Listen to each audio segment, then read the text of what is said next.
Salut, salut! Et on se retrouve pour une toute nouvelle vidéo, cette fois en compagnie d'un nouveau joueur que vous allez découvrir aujourd'hui. Comment tu t'appelles? Nico. Donc, vous avez bien évidemment deviné, on va s'occuper de la meilleure faction, on peut le dire, de Tales of the Rift. Ma préférée. La meilleure, je sais Pardon, pas, mais en tout cas excusez-moi. ma préférée. Je me suis trompé de wording. Et donc, comme d'habitude, on va partir sur une petite introduction fluff, comme ce qu'a fait Valentin d'ailleurs. J'espère que tu vas réussir à Avec brio. tenir la dragée haute. Ça va pas être facile, hein, parce qu'il était quand même acteur studio, mais on va essayer. Bam! Et donc voilà, un petit peu de fluff, on va vous présenter les mécaniques de cette faction, et ensuite on va attaquer un petit peu les différents personnages, les différentes cartes, avant de faire un petit point de vue méta. Je pense que c'est un exercice que tu as l'habitude de faire. Ouais, on va essayer de se débrouiller et pas dire trop de bêtises.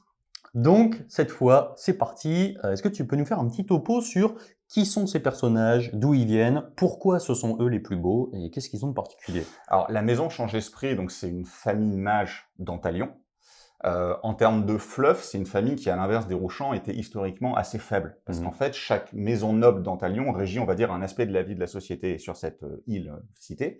Et eux, c'était, au début de leur histoire, les arts, principalement. Donc tu penses bien qu'entre ceux qui gèrent le militaire, ceux qui gèrent, on va dire, les ressources de la cité, les arts, bon, c'était sympa parce que les mages, ayant maîtrisé, on va dire, tous les aspects des forces élémentaires ou ce genre de choses, ils sont pour la plupart assez oisifs. Ouais. Donc la culture, les arts, la musique, c'était un passe-temps appréciable. Mais pour eux, ça s'arrêtait là. C'était un C'est les passe-temps artistes, appréciable. quoi. Voilà.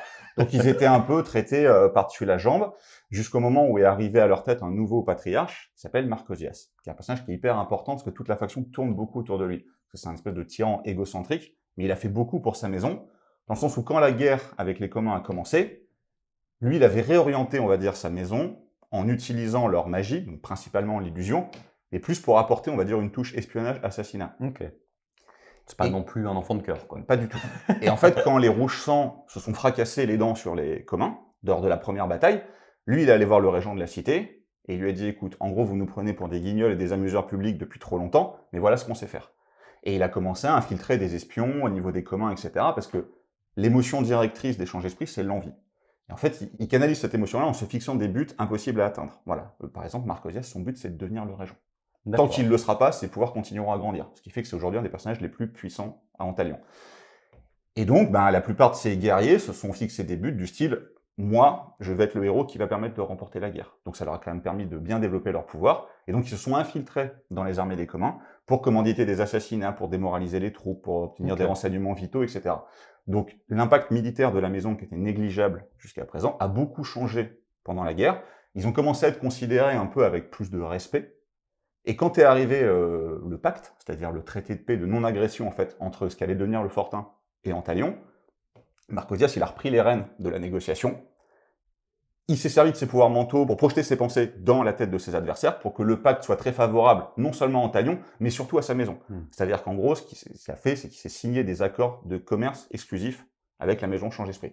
Ce qui fait qu'on est passé, on va dire, d'une bande de joyeux saltimbanques à une des maisons les plus riches parce qu'il contrôle le commerce d'Antalion. Voilà. Et en fait, il a fait quelque chose qui est assez fort, donc encore une fois, parce qu'il est très intelligent et grâce à ses pouvoirs, il s'est immiscé dans le commerce principal qui a lieu sur Oriar, c'est entre la Flèche, donc la forteresse de la Voie, et le Fortin. Parce que le Fortin a beaucoup d'éther, la Flèche a beaucoup de ressources, notamment céréalières, donc en fait, il s'échangeait de la nourriture contre de l'éther. Et lui, en fait, il s'est immiscé au milieu de tout ça pour faire agent de change, si tu veux, alors qu'ils n'ont rien à offrir, d'autre que leurs idées, et il a accumulé énormément de richesses par rapport à ça. C'est un douanier, quoi. Ouais, voilà. Et il en a profité pour créer des ambassades un peu partout, donc des ambassades dans la Flèche, des ambassades dans le Fortin, pour envoyer ses espions, ses courtisans, ce genre de choses, pour être au courant de tout. Donc au niveau de l'information, c'est lui qui se place quasiment au plus haut, et il a accumulé une richesse terrible, ce qui fait que la maison est passée, on va dire, de maison mineure à une des maisons les plus importantes. Et du coup, au niveau des interactions qu'ils peuvent avoir avec les autres factions, les autres guildes, les autres maisons, comment ça se passe? Est-ce qu'ils sont plutôt infiltrés, on va dire, un petit peu partout, ou est-ce que vraiment ils ont une entité propre avec leur défense, etc.? T'as vraiment deux aspects. T'as l'aspect public, qu'on va retrouver ça dans les cartes et dans les personnages, on va dire l'aspect diplomatique, avec des personnages ambassadeurs qui, eux, sont des figures publiques, et t'as tout le côté espion-assassin, qui est un autre style de gameplay que la faction propose, qui là est beaucoup plus caché. C'est-à-dire qu'en gros, ils ont des manoirs au Fortin qui sont somptueux, donc même les nobles du Fortin qui ont quand même l'habitude de vivre sous la suie, dans des masures, ce genre de choses, quand ils vont là où t'as des harpes qui jouent tout seuls, des femmes magnifiques qui leur chantent des sérénades, ils sont là assez magnifiques. Et à côté de ça, tu as par exemple ceux qui vont t'apporter le vin, qui eux sont des espions, qui vont sonder ton esprit, ce genre de D'accord. choses. Donc il y a vraiment le côté public, très flamboyant, très riche, très ostentatoire, et le côté Un assassin, petit peu sournois, ouais, etc. beaucoup plus sournois. Et du coup, est-ce que par exemple, au niveau, comme on avait pu voir un petit peu dans les Aether-Guild, les différentes strates de la société étaient assez claires entre les ingénieurs ou les gens un petit peu plus reconnus, renommés, etc. Est-ce qu'on retrouve la même chose dans les personnages avec... Alors, ce qu'il faut savoir au niveau des change-esprits, c'est que c'est Marcosias qui décide de tout. D'accord. C'est-à-dire que c'est le patriarche de la maison, mais contrairement à Gareth, qui a quand même un conseil autour de lui ou des personnages qu'il va écouter, Marcosias, il est extrêmement égocentrique. C'est aussi ça qui nourrit ses pouvoirs. C'est-à-dire que même ses enfants, et il en a fait un certain nombre, il les fait s'entretuer pour savoir lequel sera son héritier D'accord. légitime. Contrairement à Vulcain, par exemple, qui est l'héritier désigné, lui, il les laisse s'entretuer pour savoir qui est le plus fort, qui ressortira de là. Et dans tous les cas, il est très très loin d'avoir envie de lâcher son trône, parce que tant que son objectif final n'est pas atteint, il Ouais. ne lâchera rien. Et en fait, tout tourne autour de lui. Ok. C'est lui qui sélectionne ses agents, c'est lui qui sélectionne ses assassins. Toutes les informations ne reviennent qu'à lui, parce qu'il est extrêmement égocentrique, mais extrêmement paranoïaque en même temps. Voilà, donc il est vraiment omniscient de Ouais. par son, on va dire, son statut et en plus son réseau infiltré un petit peu partout, quoi. C'est ça. Et puis c'est lui qui a détourné, on va dire, la magie primaire en fait de l'illusion pour en faire quelque chose de beaucoup plus létal. Hmm. C'est lui qui leur a donné des techniques d'assassinat ou ce genre de choses. C'est vraiment lui qui a orienté la maison vers, comme on disait tout à l'heure, un peu de l'amusement à quelque chose de beaucoup plus sombre, quoi. Ok. Au niveau des interactions avec les trois factions principales que vous connaissez, donc ils sont implantés et à la Flèche et au Fortin, principalement pour des raisons commerciales. Ils sont en rivalité énorme avec la maison Rouchamp, déjà parce que Marcosias déteste Agarès et veut absolument prendre sa place. Voilà. Et comme les deux sont au Conseil de l'Harmonie, en fait, qui est le cercle dirigeant d'Antalion sous l'autorité du régent, son but c'est de l'assassiner de la meilleure manière possible ou de lui faire le plus mal possible. C'est quoi la meilleure manière possible? Notamment, bah, de manière à ce que ce soit pas lui qui soit blâmé pour ça. Ok. C'est-à-dire que s'il peut le faire tuer en accusant quelqu'un d'autre, c'est mieux pour lui. Voilà. Ok.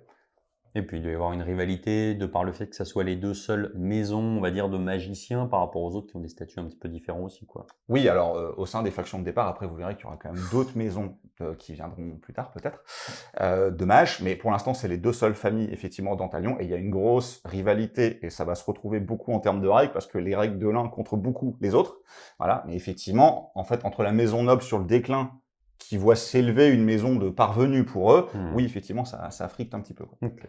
On va donc passer tout de suite à la présentation des règles de la faction. Donc, comme la dernière fois pour les deux précédentes vidéos sur l'Aether Guild et les Rouges Sang, on a 3 règles de base avant de passer aux personnages. Est-ce que tu peux nous faire un petit topo justement sur ces 3 règles, dont une de scoring, si je dis pas de Ah, bêtises, si j'ai bien retenu la leçon. il y a toujours une règle de scoring effectivement dans chaque faction. Donc les 3 règles de la maison Change Esprit. La première, c'est, on va dire, leur règle défensive.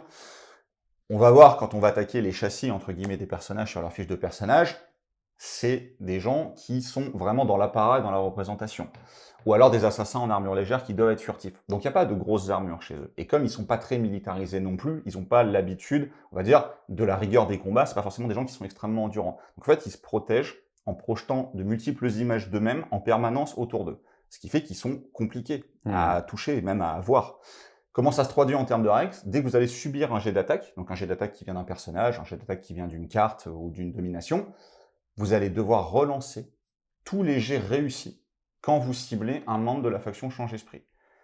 Ce qui est quand même assez fort, parce que tu as une chance sur 3 d'obtenir un symbole attaque sur un dé. Si tu dois encore le relancer, tu arrives à une chance sur 9. Ce qui les immunise, on va dire, contre la plupart des attaques conventionnelles. Maintenant, il y a quand même 2 choses à noter, notamment sur les factions qu'on a déjà vues, qui leur font très mal. La première étant la canalisation des rouges sang, parce que eux, relançant leur jet non réussi, dans Tale of the Rift, quand vous avez 2 règles qui s'opposent, vous les annulez. Donc en fait, vous ne relancez pas le jet de dé. Donc quand tu as un gars comme Vulcain qui a 2 bases attaque 8, et qui ne relance pas les jets, pour défoncer quelqu'un qui a 3 points de vie ou une défense de 1, voilà. Donc les rouges sang sont quand même forts, c'est ce que je disais dans leur antagonisme. C'est assez facile pour un rouge sang d'aller tuer un Change Esprit. Alors, on n'a pas attaqué les cartes et les capacités après, hein, mais juste sur cette règle-là. Et l'autre chose à noter, je pense par exemple à une carte comme l'œil détervisé ou le capitaine Anton, qui rajoute une réussite automatique. Les rajouts ou les soustractions de réussite se passent après les relances. Donc Donc en fait, même si vous faites une attaque 5, vous faites 2 symboles attaque, vous les relancez à cause de la règle bouclier illusoire, vous en faites 0, vous allez quand même rajouter votre réussite automatique. Ouais. Et quand tu tapes sur des gars qui ont 2 points de vie, ça fait vite assez mal. C'est ça, ouais, on est vraiment sur un peu les mêmes genres de, on va dire, châssis, grosso modo, pour présenter un petit peu le truc, que la Maison Rouge change. C'est-à-dire qu'on est sur des personnages qui sont assez fragiles, donc le moindre PV peut coûter très cher, quoi. Ouais, les PV font mal. Après, à l'expérience, qu'on les a quand même beaucoup joués, c'est quand même une faction qui a plus de tanking grâce à cette règle-là que la Maison Rouge Champ, parce qu'au final, une défense de 1, quand tu fais tout relancer à l'autre, c'est meilleur qu'une défense de 3. Par contre, dès que ton adversaire va se retrouver à avoir des règles pour éviter d'appliquer ta relance ou pour te rajouter des réussites, là tout de suite ça devient compliqué. Et contrairement au Rouge Champ qui avait en moyenne 3 points de vie, eux ont en moyenne 2 PV.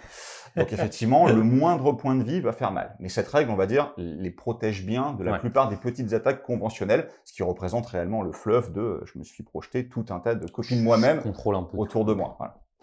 La deuxième règle qu'on va voir, donc ça c'est une vraie règle de contrôle pour le coup, c'est l'effet négatif de cette maison. Donc pour les Rouge-Champ, vous aviez la brûlure, pour les Change-Esprit, vous avez le mécanisme de torpeur. Alors comment ça se passe la torpeur? Vous avez un certain nombre d'attaques ou de cartes qui peuvent mettre des pions torpeur sur l'adversaire. Donc contrairement à la brûlure, pour le pion torpeur, il ne faut pas juste attaquer, il faut faire perdre un point de vie. Et comme on va voir, leurs capacités offensives ne sont pas non plus exceptionnelles. Cartes mises de côté, parce que justement, le côté assassin de leur gameplay se traduit aussi beaucoup par les cartes. Mais quand vous faites perdre un point de vie à un adversaire, ou que vous lui infligez, entre guillemets, un pion torpeur via une carte, ou une capacité, ou une domination, quand votre adversaire va choisir d'activer un personnage, il va jeter autant de dés qu'il a de pions torpeur sur lui. S'il obtient sur ses dés au moins un symbole attaque, donc l'épée et l'éclair entrecroisés, il ne peut pas activer ce personnage. Il défausse tous les pions torpeur qu'il y a sur lui pour éviter qu'on mette 6, 7, 8 pions torpeur sur un personnage et qu'il ne puisse plus jamais s'activer. Donc il défausse tous les pions, donc en fait il va perdre une activation et il pourra rejouer normalement au tour d'après, sauf si vous lui en remettez beaucoup. Et dans ce cas-là, il pourra choisir d'activer un autre personnage. À noter que si l'autre personnage qu'il choisit d'activer a lui aussi des pions torpeur sur lui, on refait le jet de dés. Voilà. Donc ça peut arriver, ça va arriver, que vous ayez réussi à mettre suffisamment de pions torpeur sur l'ensemble des personnages de votre adversaire, et qu'il rate son activation, qu'il en tente un autre, qu'il fasse une épée, qu'il rate son activation, et vous pouvez vous retrouver à en faire sauter un certain nombre. Le problème derrière, c'est qu'il n'y a plus aucun pion torpeur sur aucun des adversaires, et en fait la fragilité intrinsèque des Change-Esprit fait que beaucoup de règles ou de leurs cartes sont très fortes en termes de temporisation de la partie, mais quand elles sont passées, vous laissez le champ libre à l'adversaire, et sur l'ensemble des 5 tours, c'est quasiment impossible de contrôler quelqu'un jusqu'au bout. Donc il y a des moments où il va falloir consentir à des sacrifices, laisser des personnages s'activer ou ne pas protéger les vôtres, notamment parce qu'on va arriver sur leur règle de scoring. Donc il y a un petit effet qui se coule sur leur règle de scoring, c'est qu'eux ont le droit à ce qu'on appelle dans le TCG un mulligan, c'est-à-dire que si votre main de départ ne vous convient pas, vous pouvez la remélanger dans votre bibliothèque et piocher 5 nouvelles cartes. Parce que ce sont, on va dire, les maîtres de la magie à ce niveau-là, et que clairement la partie deck de la faction est au moins autant importante que les fiches de personnages en elles-mêmes. On sent un peu quand même le bleu de Magic là, hein, depuis tout à l'heure. Tout petit peu, et je vais voir, c'est pas fini. Toi, t'as pas joué rouge aggro, toi? Ah, moi, j'ai joué Mono Bleu Contrôle pendant toute ma carrière. Et du coup, par hasard, c'est ta faction préférée? Ouais, voilà, parce que j'aime bien ça. Et justement, comme ça a été ma façon préférée, on a eu des gros débats, notamment avec Seb et avec Val, sur l'équilibrage de la faction. Parce que pour être tout à fait honnête, quand ils sont rentrés dans le projet et qu'ils ont vu les règles, je crois que leur premier message, ça a été « tu t'es craqué ». Et on a fait quelques parties tests et j'ai fini par dire « ouais, vous avez raison, effectivement, j'ai peut-être un peu trop fort ». J'ai un peu trop mis en avant ma faction préférée. Peut-être un peu trop fort. Voilà. On sait aussi que le contrôle a un côté qui peut être extrêmement frustrant pour ceux qui le subissent, et on a fait beaucoup de tests pour que ça ne le devienne pas.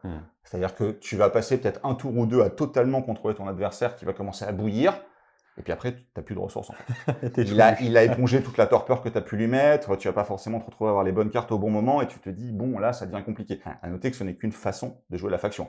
Vous avez un gameplay assassin, voilà, qui est différent de celui des Rouge-Champ, parce qu'il est, alors, il va pas aimer Val que je dis ça, mais il est un peu plus subtil, dans le sens où c'est des combinaisons de cartes plutôt qu'un gars qui se buff et qui va tout éclater au corps à corps. Beaucoup plus réfléchi, c'est évident. Mais oui, voilà, parce que nous, c'est pas de la grosse, il va me tuer, quand il va entendre ça. Mais voilà, il y a vraiment deux types de gameplay. Il y a des gameplays aussi combos, avec des combinaisons de cartes qui peuvent, on verra notamment quand on arrivera sur Denia, qui peuvent vous donner un certain avantage. Mais pour en revenir donc sur la règle de scoring, il marque 3 points à la fin d'un tour si le joueur de la faction Change-Esprit a plus de cartes en main que son adversaire. Alors, sans gros spoiler, il va y avoir de la pioche. Mais ça veut quand même dire aussi que si vous utilisez toutes vos cartes pour sauver vos personnages, mettre en place vos combos ou marquer des points, parce que c'est une faction qui a plus de difficultés à marquer des points que les autres, vous ne marquerez pas ces 3 points-là. Donc, Ouais. la question, c'est vraiment de savoir, est-ce que vous allez garder vos cartes en main et sacrifier un ou deux personnages en décidant de ne pas les sauver, tant pis, pour aller chercher ces 3 points-là, qui sont mine de rien assez impactants, ou est-ce que vous allez défendre vos personnages en utilisant toutes vos ressources, donc toutes vos Mmh. cartes, et vous retrouver à ne pas pouvoir marquer ces 3 points-là, sachant que les autres manières de marquer des points dans Tale of the Rift, c'est tuer les adversaires. Quand vous êtes sur un gameplay, on va dire contrôle, vous allez plus les contrôler que les tuer. Ouais. Quand vous êtes sur un gameplay assassin, c'est un peu différent, mais au final, vous ne marquerez qu'un point, donc comme toutes les factions sauf les rouges sang. Et après, raffiner les failles, tu vas être obligé de le faire, mais à Ouais. chaque fois que tu le fais, tu ne feras pas autre chose. Et tu as quand même besoin d'un certain nombre de tes capacités ou tes dominations pour continuer à maintenir ce contrôle-là. Donc à chaque fois que tu... ou d'aller faire tes assassinats. Donc à chaque fois que tu raffines une faille, tu baisses ton contrôle. Mmh. Donc il y a vraiment une alchimie, on va dire, à trouver dans l'utilisation de ces actions. Je pense plus, par exemple, que dans la Maison Rouge Champ, où toutes leurs capacités sont passives, Ouais. donc tu n'as pas de choix à faire à ce niveau-là, et où leur scoring vient de leur létalité, donc concrètement, ils sont là pour aller taper sur l'adversaire. Eux, à chaque fois, tu vas devoir faire un choix. Si tu te dis, je suis derrière en point, donc je raffine, eh ben, je ne ferai pas autre chose. Ou alors, j'ai besoin d'utiliser ces cartes à ce moment-là, et du coup, si je le fais, mon adversaire, si lui commence à ne pas jouer sa main, ben, je ne vais pas marquer mes 3 points. Ouais. Et si tu ne vas pas chercher, on va dire, entre 9 et 12 points sur ces 15 possibles, avec les tests qu'on a fait, ça devient compliqué. Tu vas bien contrôler la partie, tu vas te retrouver à te prendre une tôle au scoring. Voilà. Donc c'est pas évident de gérer cette partie-là, ce qui fait que globalement les 3 règles de faction fonctionnent très bien. Et c'est difficile de tout mettre en place en même temps. Voilà. Et encore une fois, il y a des failles, on va dire, dans leur bouclier illusoire, par exemple avec la canalisation ou des personnages comme Anton. Mmh. La torpeur fonctionne très bien quand tu as le vent dans le dos, on va dire, et que tu commences à bien les mettre, et puis au bout d'un moment, bah, tu t'essouffles. Et quand ton adversaire commence à se libérer, notamment la voie véritable qu'on a vue juste avant, faut quand même essayer d'en garder un peu sous le coude pour leur tour 4, parce que sinon ils t'envoient sur la lune tout de suite. Les rouges sang, même un personnage comme Asha qui vaut que 2 points, le seul tour où tu vas la Ça peut laisser faire des jouer, trous, ouais. elle peut te sortir quasiment n'importe lequel de tes personnages à toi. Même une Denia qui vaut 7 points, si Asha qui en vaut 2 lui tombe dessus, elle la one-shot quasiment à coup sûr. Donc il faut essayer de garder justement de la pression de contrôle tout au long de la partie, parce qu'à la moindre erreur que tu fais, tu vas être puni tout de suite. Ouais, c'est ça, on est vraiment, justement, de ce qu'on a pu voir jusque-là dans une faction, d'ailleurs, de vraiment gestion de ressources, parce que, bah, en fait, vous êtes fragile, vous n'allez pas pouvoir tout contrôler au même tour, ou si vous le faites, d'ailleurs, vous allez prendre le bouillon, et donc, il faut vraiment réussir à trouver l'équilibre entre tous les aspects, tout simplement par le fait que vous êtes fragile, quoi. Et en plus, comme toutes les factions de contrôle, on n'a pas un plan de jeu qui est, on va dire, assez prédéfini Tout et à fait. on va être assez dépendant aussi de ce que va nous proposer le joueur adverse en face. On comprend bien que vis-à-vis des pions torpeurs, par exemple, on va pas pouvoir gérer nos ressources de la même manière si le mec en face a 3 personnages ou s'il en a 5. Donc voilà, on est vraiment dans, je pense, de ce qu'on a pu voir jusque-là, peut-être une des factions avec le plus de choix et donc peut-être pas forcément non plus la plus simple à prendre en main, Non, je quoi. pense qu'elle est compliquée parce que ce que tu as dit, c'est totalement vrai. Tu joues en permanence en réaction par rapport à ton adversaire et tu peux te retrouver, par exemple, tu es parti sur du contrôle avec une création de deck qui va t'amener à te défendre et tu te retrouves face à un gars comme Cyrus qui va pas t'attaquer, qui va scorer toute la game, donc qui va te créer un différentiel énorme et toi, tu n'as pas assez de cartes d'assassinat ou de personnages d'assassinat et tu te dis, bah, en fait, je peux me défendre contre ce gars-là, mais il va pas m'attaquer, je peux pas le gérer. Ouais. Et si je peux pas le gérer, en fait, la partie, je vais la perdre juste à cause de ça.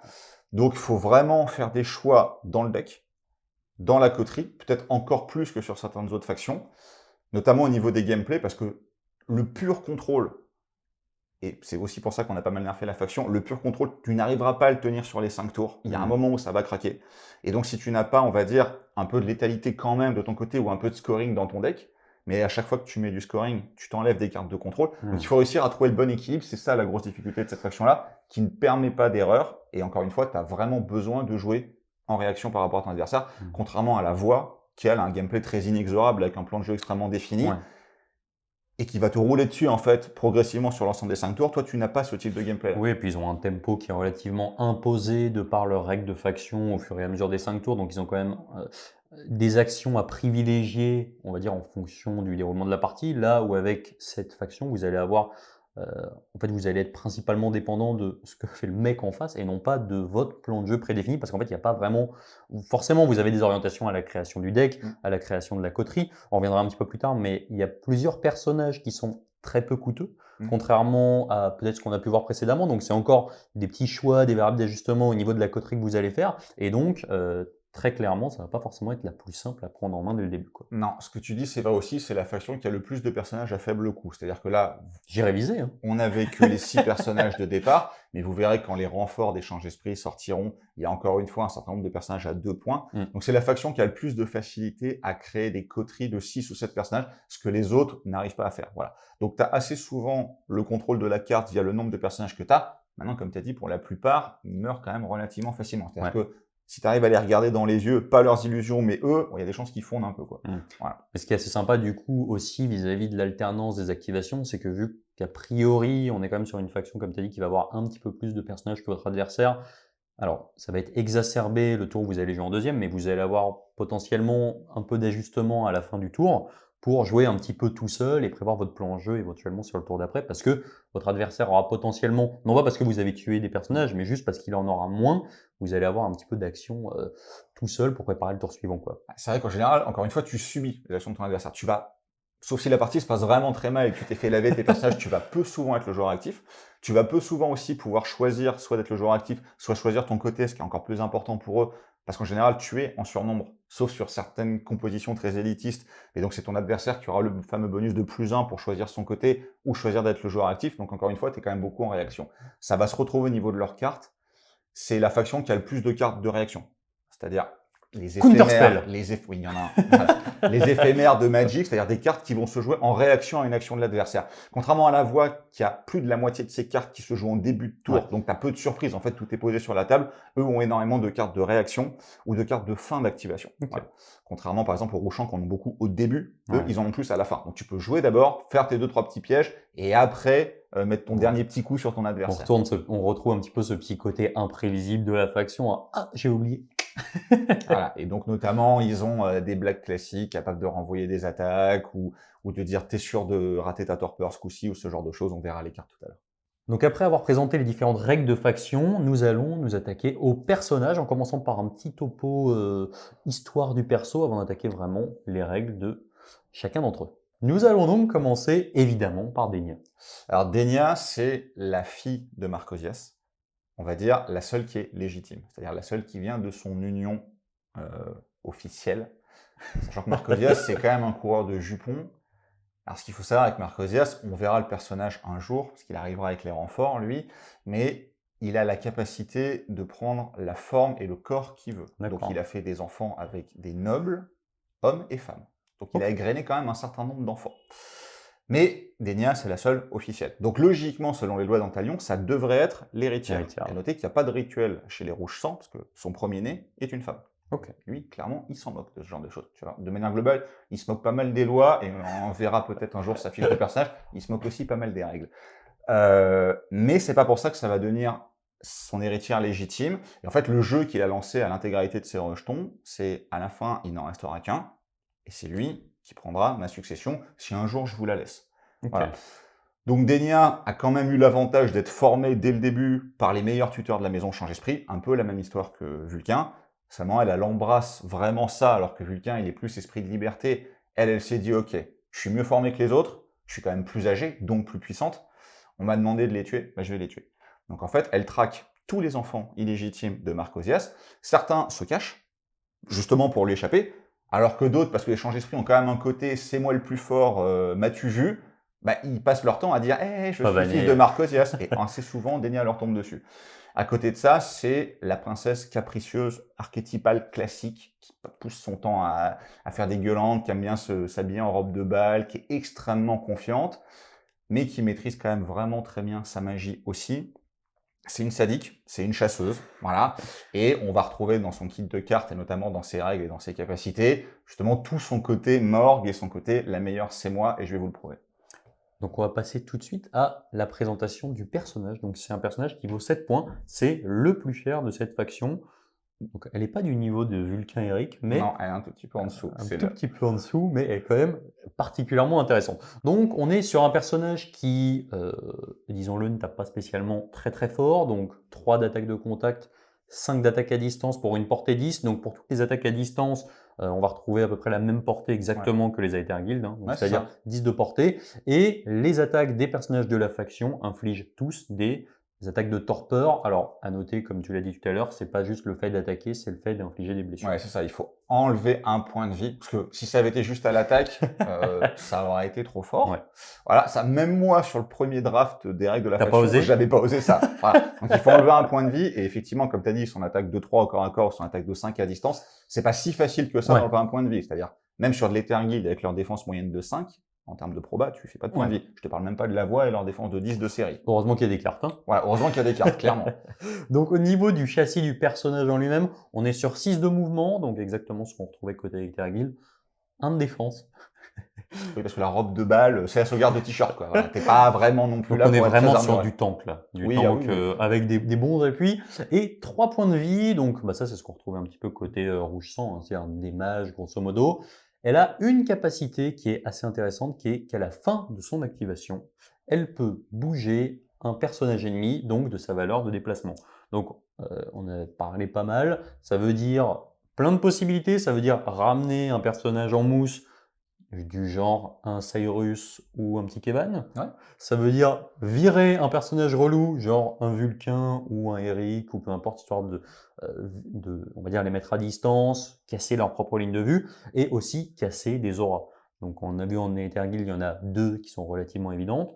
C'est une capacité qui est très très forte, et on retrouve vraiment cet esprit contrôle de la faction. Ouais, en fait, c'est une capacité, comme tu as dit, qui est hyper polyvalente. Donc, à noter que c'est une capacité passive, donc que tu peux faire en plus de ton action et de ton mouvement. À la fin de ton activation, c'est la première fois qu'on voit une capacité de fin d'activation qui permet de te déplacer avant pour aller chercher des lignes de vue, parce que c'est quand même une capacité où tu as besoin de désigner quelqu'un. Tu vas prendre le Cyrus à l'autre bout de la carte et dire, toi, tu viens, il faut le voir. Donc, si tu le vois, ça veut dire qu'il y a des chances que tes adversaires te voient aussi. Mais ça permet, comme tu dis, donc d'aller chercher un petit personnage fond de cours qui est pénible, Kevan, Cyrus, ou alors de repousser des grosses menaces. Ouais. C'est-à-dire que quand tu as un Eric qui tape très fort, mais qui ne bouge entre guillemets que de 6, qui a la valeur de mouvement standard, fonce vers toi avec des intentions clairement hostiles, tu peux passer ta partie à lui dire bah, tu repars, Ouais. tu repars, tu repars. Seulement toi, c'est passif. Ça t'a pas coûté de ressources. Ouais. Voilà. Tu peux faire autre chose à côté, tu peux raffiner ta feuille et dire tu t'en vas, tu t'en vas, tu t'en vas. Donc c'est vrai que c'est une des capacités qui est très très forte sur ce personnage. Ce qu'on a vu en plus qui est hyper intéressant, et on l'a déjà un petit peu abordé, c'est que globalement, on est sur une faction où on va avoir plus de personnages, donc vous allez avoir des activations seules à la fin. Ce qui, en fait, quand on a ce genre de capacité, c'est intéressant, mais pas hyper intéressant de le faire tôt, puisque entre guillemets, votre adversaire va pouvoir se dire ok, il m'a viré, du coup je vais placer un autre personnage à côté, etc. Sauf que quand d'une part, on se prend de la torpeur, et que d'autre part, on est quasiment sûr, du moins en début de partie, de jouer, d'avoir au moins 1 ou 2 activations en dernier, ça devient hyper intéressant parce que vous pouvez vous dire je te ramène, et vu que c'est à moi de jouer derrière, on a un personnage dans la faction qui tabasse relativement pas mal. Ouais. Ça peut être intéressant de dire voilà, je sais que je vais avoir 2 activations en fin, tu te ramènes, j'avance, je m'occupe de toi, quoi. Bah, Donc, ça fait aussi partie beaucoup du gameplay. Comme tu as souvent plus de personnages, comme tu l'as dit, et des personnages à faible coût, tu vas les activer d'abord Ouais. pour garder le plus de ressources possible à la fin. Ouais. Et ce différentiel d'activation va aussi se créer par rapport à la torpeur ou d'autres cartes qui font des mécaniques un peu similaires, qui dit qu'à la fin, tu vas quand même jouer seul, entre guillemets. C'est là que tu peux mettre en place vraiment ton plan. Après, ce qui est intéressant avec Denia aussi, et on verra encore plus avec sa domination, c'est qu'elle rentre vraiment, on va dire, dans les 2 gros archétypes majeurs. À savoir, en termes de contrôle, cette capacité est quand même vraiment très bien pour repousser les assaillants, ou en termes assassins, pour aller chercher les personnages qui sont peut-être un peu durs à tuer et les amener chez toi. Voilà. Donc elle est assez polyvalente par rapport à ça. Comme c'est elle la chef, c'était logique qu'elle puisse rentrer, on va dire, dans tous les types de combinaisons. À noter que la partie, on va dire, combo, va se retrouver aussi dans une de ces cartes, donc elle peut vraiment toucher aux 3 aspects fondamentaux de cette faction. Donc sa domination, qui est l'emprise des songes, c'est une domination qui a une charge à 2. Elle se charge quand un adversaire ne peut pas s'activer à cause de la torpeur. Et qu'est-ce qu'elle fait, cette brave domination? Donc, quand elle a eu ces 2 charges, elle met un pion torpeur sur tout le monde, partie contrôle. Et ensuite, chacun des personnages adverses va subir une attaque égale à 3 fois le nombre de pions torpeur qu'il a sur lui. Ça, c'est la partie assassin. Donc, quand chacun n'en a qu'un, tu vas te retrouver à mettre une attaque 3 à tout le monde, ce qui peut enlever quelques petits points de vie, mais globalement, la plupart des personnages ayant une défense 2-3 en face, en termes de proba, tu fais pas grand-chose. Par contre, si tu as commencé à mettre beaucoup de pions torpeur sur un gars et qu'il a échappé à ses petits jets pour pas s'activer et que donc il a reset ses pions torpeur, il peut commencer à prendre des attaques 6, attaques 9, ce genre de choses. Donc, tu as les 2 aspects. C'est pas la domination la plus forte qu'on va retrouver dans la faction, même si c'est le personnage le plus cher. Ce qui fait qu'elle vaut ses 7 points, c'est ses cartes qu'on va avoir juste derrière et sa capacité passive qui est plus forte que sa domination. Mais sa domination représente encore une fois les deux aspects, létalité et contrôle de cette faction. Au niveau des cartes, elle a un mantra. Donc le mantra, c'est une sorte d'incantation que le mage se fait en canalisant son émotion directrice. Donc pour tous les changes d'esprit, vous allez retrouver des mantras d'envie. Ouais. Sa domination n'est pas si simple que ça à charger, parce qu'il faut quand même que tu aies au moins 2 adversaires qui ne se soient pas activés, donc c'est quand même un peu compliqué à faire, surtout en début de partie, et tu as envie de l'avoir très vite. C'est difficilement prévisible. Donc son mantra va t'en donner un. Voilà. Donc 50% du chemin est fait. Ensuite, elle a une carte qui est extrêmement forte qui s'appelle le déjà vu. Et ça, si un jour on traduit le jeu, ça restera déjà vu. Déjà vu. Déjà vu, qui te permet de renvoyer une carte de ta défausse dans ta main. Un contresort, une carte d'assassinat, une carte de pioche. On verra que les cartes de la faction sont quand même vraiment fortes. Quand tu peux refaire l'effet d'une carte que tu as déjà fait, ça commence à être vraiment encore plus fort. Voilà. Donc cette carte est très forte, encore une fois. C'est ça qui fait aussi que le personnage vaut 7 points. Parce que les cartes nous servent à équilibrer le coût des personnages. C'est-à-dire que quand des personnages parfois ont des châssis qui sont faibles, on peut leur mettre des cartes très fortes. Ou à l'inverse, une achat qui a un très bon châssis pour un personnage à 2 points se retrouve avec des cartes moyennes. Ouais. Et comme tu es obligé de mettre les cartes de personnages dans le deck, des fois c'est un défaut. Donc on s'est aussi beaucoup servi de cette mécanique de cartes qui est très importante dans Tales pour équilibrer le coût des personnages. Donc cette carte, clairement, c'est la carte forte de Denia. Sa dernière carte, qui elle est combo. Une carte faible, comme tu. Qui n'est pas une carte faible, c'est l'illusion de victoire. Alors qu'est-ce qu'elle vous dit cette carte? Vous pouvez la jouer au début de l'activation de Denia. Il faut remplir 2 conditions. Il faut que votre adversaire ait 5 cartes en main au moment où vous allez jouer la vôtre. Et il faut que vous n'en ayez plus une seule. Si vous arrivez à remplir ces conditions-là, qui sont compliquées, vous inversez vos points de victoire avec celui de votre adversaire. Alors, sur le papier, ça a l'air fort. Ouais. En réalité, si vous jouez Denia, votre adversaire sait que vous avez cette carte. Donc déjà, il va essayer de faire en sorte qu'au moment où Denia s'active, il n'ait pas 5 cartes en main. Voilà. En jouant une carte de début de tour ou en activant un personnage avant pour jouer n'importe quelle carte de début d'activation. Et ensuite, vous, il faut que vous ayez vidé tout de votre main, ce qui veut dire que vous êtes démuni par rapport aux activations suivantes de votre adversaire, donc vous avez souvent envie de faire ça à la fin, mais c'est quand même assez compliqué. Et même si tu y arrives, un adversaire un peu précautionneux va pas te mettre 25 points d'avance. Ouais, on retrouve un petit peu ce genre de... En fait, c'est pas des cartes qui vont forcément être des effets qu'on va réussir à faire très souvent, mais par contre, c'est une sorte de pression psychologique permanente sur le mec en face. En fait, ça peut le pousser potentiellement à faire des activations, pas dans le sens qu'il a envie de faire, parce que peut-être que s'il active, j'en sais rien, il a un petit mage, on va dire à portée, et qu'il a par exemple sa petite Layla, au lieu de se dire je vais simplement bouger, lui tirer dessus, et qu'il a un petit peu d'avance au point, à mon avis, il va peut-être plutôt activer un autre personnage pour lequel il a une carte à jouer, histoire de dire c'est bon, je suis safe, j'ai pas 5 cartes en main, et du coup vous allez en fait avoir une sorte de contrôle par une pression psychologique. À noter, est-ce qu'il y a des cartes pour faire piocher l'adversaire? Non, pas dans cette faction, justement pour éviter que tu puisses faire piocher l'adversaire et que ça devienne trop facile. Ah, t'as 5 cartes? En fait, on l'a beaucoup testé, cette carte-là, elle fonctionne quand l'adversaire ne la connaît pas. C'est-à-dire qu'en partie test, on prévenait pas l'adversaire qui avait ça, et on voyait que ça passait relativement régulièrement. Par contre, dès qu'un playtester se l'était pris une fois, je pense à Titi notamment, la première fois qu'il se l'est pris, il m'a dit « Ok, joli, revanche », et il ne se l'est plus jamais repris derrière. Comme Vulcain, quoi. Mais là, ouais, comme Vulcain avec toi. Mais ce que tu as dit, c'est vrai, c'est-à-dire qu'il y a des fois où tu vas te dire, mettons, la partie se passe très mal pour l'échange d'esprit, et il n'y a plus que Denia. Elle va s'activer en premier. Donc, si tu n'as pas de carte, toi, à jouer en début de tour, tu peux te retrouver à te prendre le combo tout de suite. Donc, c'est aussi important de ne pas laisser trop de différentiel de points pour te dire, même si je me prends l'illusion de victoire et que j'ai un Cyrus derrière, par exemple, je peux quand même repasser devant. Et je trouve que c'est ça le plus intéressant en termes de pression psychologique. Ça empêche ton adversaire de trop s'envoler parce qu'il a toujours l'épée de Damoclès de se dire, si je m'envole trop et qu'à un moment, il y a un setup de jeu qui fait que je vais me la prendre, je vais perdre la partie là-dessus.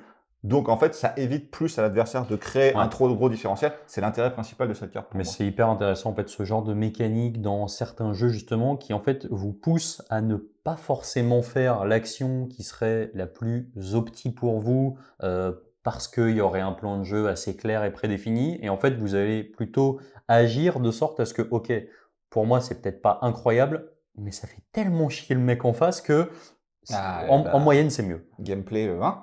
Voilà. On va passer tout de suite à Adrian, qui est un garde d'honneur. Donc lui, en termes de fluff, à Antalion, pour protéger les maisons, on va dire, patriarcales, et pour protéger le sang pur de l'ensemble des factions, parce que les mages sont vraiment, on a dit, très eugéniques, mais à l'extrême. Le Conseil de l'Harmonie a permis à chacune des maisons d'avoir un garde d'honneur qui est sélectionné en fonction de sa bravoure ou ce genre de choses. Alors, ce qu'il faut savoir, encore une fois, l'histoire tourne autour de Marcosias, comme tout dans cette faction, c'est que son garde d'honneur précédent lui avait fait une offense. Alors, il se murmure dans les couloirs du Palais des Songes, qui est le palais d'échange esprits, que l'offense, elle était imaginaire, hein, qu'il n'y a que Marcosias qui l'a vu, n'empêche qu'il a tué son ancien garde d'honneur. Normal. Et donc, il s'est dit, il m'en faut un nouveau. Alors, qu'est-ce qu'il a fait? Il a pris tous les garçons en bas âge de sa famille, il les a conviés à un banquet, il les a enivrés, c'est pas très bien. Et puis, à la fin du banquet, quand tout le monde commençait un peu à plonger, on va dire, dans les affres de l'euphorie soirée trop arrosée, il est discrètement sorti, il a fait sceller les portes, au moment de faire sceller les portes, il a acheté une dague dans la salle. Et il est revenu le lendemain matin. Il n'en restait qu'un. Et quand il est revenu le lendemain matin, il n'en restait qu'un, le petit Adrian, qui n'a plus jamais parlé depuis. Un peu traumatisé quand même, le gosse. Et qui a donc été entraîné pendant près de 20 ans. Donc il a passé 20 ans sans garde d'honneur, ce qui est quand même relativement dangereux, parce qu'on sait que dans la Cité des Mages, tu n'es quand même pas à l'abri d'un assassinat, notamment de la Maison Rouge-Champ, avec qui tu te frites quand même de manière régulière. Mais le gars est tellement égocentrique qu'il réfléchit même pas à ça. Il s'est senti insulté, il a buté son garde d'honneur précédent, et tant pis s'il doit attendre 20 ans pour en avoir un nouveau. Et c'est ce qu'il a fait, il a attendu 20 ans. Et au bout de 20 ans, donc Adrian a parfait son entraînement, pas magique, parce qu'il n'a pas des capacités magiques extraordinaires. Par contre, on va dire physique, on va voir que c'est un très bon bretteur et c'est un des rares personnages de la faction qui n'est pas fragile. Et donc Marcosias lui a offert une armure de verre poli, enchantée, qui a un certain nombre de capacités. Donc toutes les capacités de carte ou sa domination viennent pas de lui, viennent de son armure magique, qui vaut aux yeux de Marcosias plus cher que le gars qui est dedans. Donc au niveau du jeu, c'est un personnage qui vaut 5 points et qui est relativement unique de par le châssis qu'il a, c'est-à-dire qu'il a 2 attaques de contact. Ouais. Donc il a 2 attaques de contact 5. Alors ce qui est un petit peu à double tranchant, puisque vous comprenez que c'est pas équivalent à une attaque de contact 10, puisque si vous arrivez à vous appliquer des bonus, vous allez avoir les bonus 2 fois. Par contre, à contrario, si vous ne vous appliquez pas de bonus et que vous êtes face à une défense, disons de 8, vous allez avoir 2 fois du 5 contre 8, ce qui n'est pas pareil que du 10 contre 8, tout simplement. Donc, au niveau de ses attaques, ça donne ça. Et au niveau, par contre, de son châssis, on a toujours 6 de mouvement, 5 de défense, 3 points de vie. Donc, pas grand-chose à voir avec ce qu'on a déjà vu avec Denia et surtout avec ce qu'on va voir par la suite. Et il a une capacité passive qui est représentative de l'histoire de ce monsieur, qui est simplement qu'il partage et il donne sa défense aux alliés qui lui sont adjacents. Voilà, donc ça t'induit, quand tu le prends, un gameplay quand même assez regroupé, donc avec tous les défauts que ça peut avoir, notamment les AOE, des rouchants, ce genre de choses. Ouais. Parce qu'une défense de 5 avec le bouclier d'illusion qui force ton adversaire à relancer ses réussites et 3 points de vie, t'es quand même sur quelque chose de vraiment tanky. Ouais. T'es pas très loin d'être aussi tanky qu'un Eric ou que les personnages de la voie véritable en termes de proba de subir des points de vie. Donc quand tu donnes ça à tous tes alliés adjacents, et mine de rien, tu contrebalances quand même un des gros défauts de la faction. Ouais. Maintenant, tu t'exposes quand même à un certain nombre d'AO et tu t'exposes à un jeu qui est beaucoup plus linéaire parce que tu vas être très regroupé. Alors que les échanges esprits ont quand même envie, je pense, de se déployer au maximum sur la carte pour avoir des lignes de vue et pour contrôler mieux les actions des personnages adverses. Parce qu'un certain nombre des cartes de contrôle ont besoin de lignes de vue. Donc se regrouper et se cacher, tu peux le faire. Mais c'est difficile de protéger tout le monde, comme toi, par exemple, tu avais fait à protéger tout le monde avec la carte d'Eric.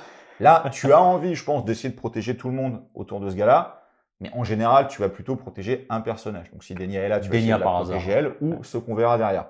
Après, comme tu as dit, il tape quand même pas mal, et c'est notamment un personnage sur lequel tu peux appliquer les cartes d'assassinat, parce que tous les effets de bonus, il va les avoir sur ces 2 attaques. Voilà, donc clairement, lui vaut ses 5 points grâce à son châssis, grâce à ses 2 attaques 5, parce que c'est le personnage le plus offensif de la faction, même si c'est le temple, entre guillemets, et sa capacité passive de garde qui quand même protège bien les personnages. Au niveau de sa domination, alors c'est à noter que c'est une domination donc unique, qui n'arrivera qu'une seule fois, mais à déclenchement. C'est-à-dire que vous n'allez pas choisir quand est-ce qu'elle va se déclencher, ce qui des fois va vous mettre dans des situations un peu compliquées.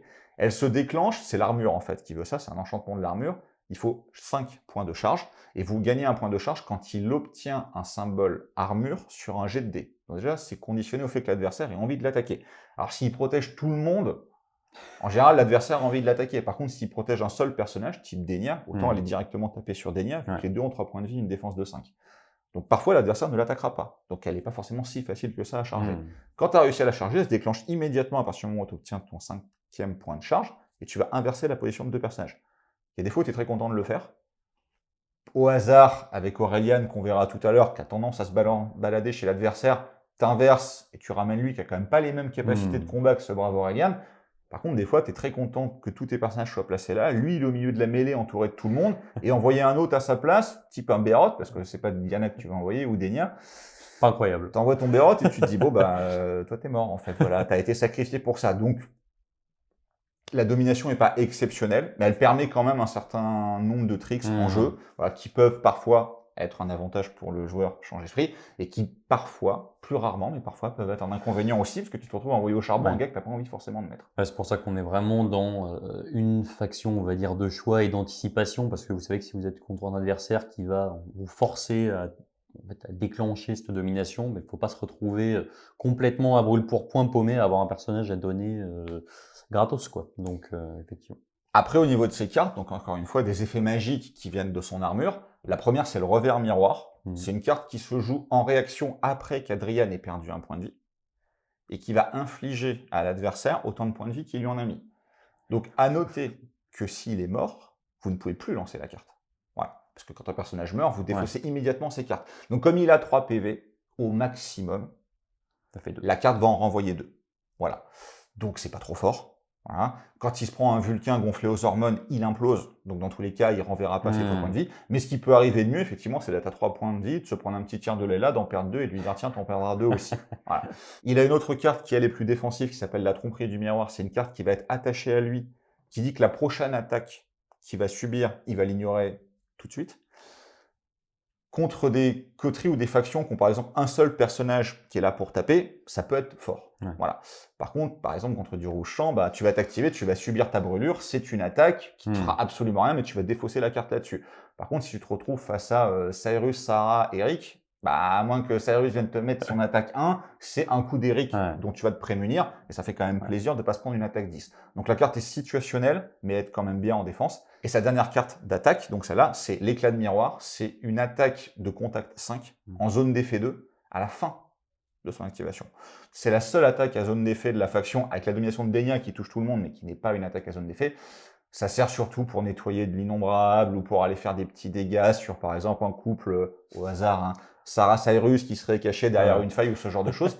Ce qui est fort, c'est que c'est en fin d'activation. Voilà. Donc ça te permet, on va dire, des lignes de jeu où tu vas le téléporter, sur des cartes de téléportation, arriver sur un Cyrus, lui mettre 2 attaques 5, et à la fin, si tu l'as pas tué, refaire une attaque 5 en AOE. Voilà, comme c'est la seule AOE réelle de la faction, c'était bien qu'elle soit sur ce personnage-là. Il a donc une carte de défense, une carte d'attaque. Encore une fois, il est assez polyvalent, il rentre dans les 2 types de gameplay. On va donc passer au personnage suivant, qui est Silan. Est-ce que tu peux nous présenter ce personnage qui a un archétype un petit peu particulier par rapport aux autres de la faction? Alors elle, c'est le premier véritable assassin qu'on va voir. En fait, en termes de fluff, elle fait partie de la branche, on va dire, un peu secrète de la maison que Marcosias a créée quand il a commencé à vouloir militariser sa faction et sa maison. Donc elle a abandonné en fait son ambition, ce qui est très rare pour l'échange d'esprit. En fait, tous les branches de cette sous-famille d'assassins ont abandonné leur ambition, donc brident quelque part leur pouvoir magique. Et par contre, se sont vraiment entraînés dans l'optique de tuer les adversaires de la maison. Ils sont fanatiquement dévoués à Marcosias. Et pour quand même canaliser leur émotion directrice, donc leur envie, ils se fixent des buts, et elle se fixe des buts amoureux. C'est-à-dire, elle se dit, je vais séduire lui. Je vais séduire lui. Vulcain. Et plus c'est difficile, plus sa frustration augmente. Et là, on verra ce que c'est lié au fleuve de Diana qu'on va voir juste derrière. Elle s'est dit, je vais séduire Diana, qui n'en a pas grand-chose à faire d'elle. Voilà, ce qui la rend très colérique et qui donc galvanise son envie et ce qui la rend véritablement dangereuse parce que ça augmente ses pouvoirs magiques. Voilà. Après, en termes de règles, on va le voir, c'est l'assassin typique de la maison avec beaucoup d'effets mentaux. Sa tactique de combat, c'est de se cacher dans les ombres, de faire une attaque mentale sur son adversaire pour qu'il connaisse même plus son nom, d'essayer de le tuer au corps à corps et de repartir le plus vite possible en se retéléportant. Donc au niveau du personnage, donc on est sur un personnage à 4 points, donc on n'est pas sur les relativement gros qu'on a vus, mais il est un petit peu plus cher que ceux d'ajustement qu'on va voir juste après. Donc 4 points, 5 d'attaque de contact, on est toujours sur de la torpeur, 5 d'attaque à distance. Au niveau du châssis, elle a la chance d'avoir une petite armure, donc 6 de mouvement, 3 d'armure, 3 de défense, pardon, 2 points de vie. Et au niveau des capacités qu'elle a, elle a une capacité passive qui dit qu'à la fin de son activation, elle peut choisir un ennemi pour lui infliger un pion de torpeur. Donc c'est-à-dire encore continuer à accentuer cet aspect de la faction. Mine de rien, elle est là pour tuer. C'est-à-dire, on a vu ces 2 attaques 5, une à distance, une au corps à corps, ça le rend quand même assez polyvalent parce qu'elle peut jouer, qu'elle soit engagée au corps à corps ou pas. Mais effectivement, c'est également, comme tu l'as dit, la source de torpeur la plus fiable de la faction, parce qu'il y a très peu de cartes qui te mettent de manière extrêmement Ouais. fiable des pions torpeurs sur les personnages, ou en tout cas sur un gros volume.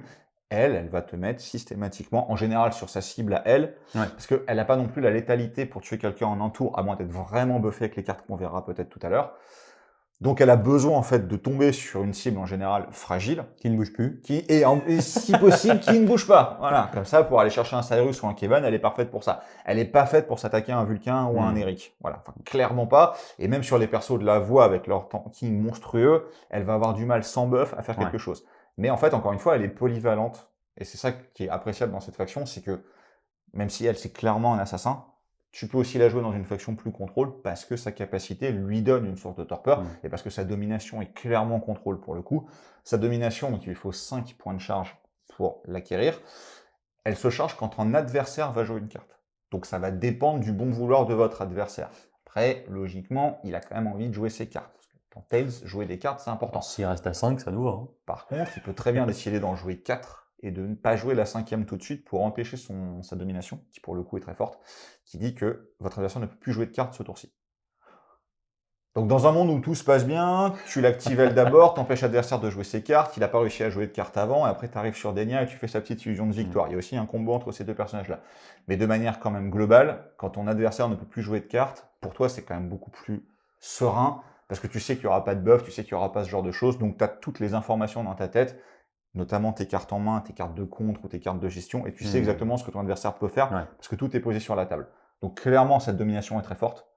C'est aussi pour ça que le personnage vaut 4 points, malgré un châssis qu'on pourrait estimer un peu faible, la domination est vraiment très très bonne, ce qui veut dire que ces cartes vont être légèrement en dessous de cartes d'autres personnages à 4 points, je pense notamment à Oros, mais la domination est vraiment forte, parce que jouer au bon moment, ça fait partie des actions décisives de la faction qui peuvent retourner une partie.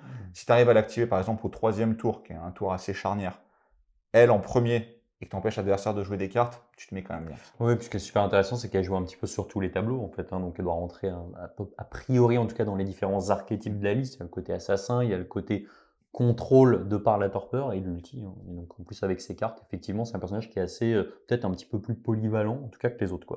Alors au niveau des cartes, on a 2 cartes d'attaque pure. La première, c'est le baiser illusoire. Encore une fois, c'est une carte qui, comme elle, est polyvalente, parce que c'est soit une attaque à distance, soit une attaque de contact. Donc en fait, vous pouvez la jouer de manière assez facile. Et contrairement par exemple aux blasts de la Maison Rouge-Champ qui sont plus puissants mais plus difficiles à mettre en place, ça se joue à la fin de l'activation. Donc en fait, vous êtes sûr d'aller chercher soit la distance sans riposte possible, mais l'adversaire peut être à couvert, soit justement pour éviter la règle de couvert, aller chercher l'adversaire au corps à corps. C'est une attaque 5, c'est de la torpeur, ce qui veut dire qu'en elle-même, avec cette carte, elle peut arriver à te mettre une attaque 5 et te remettre cette carte pour une autre attaque 5.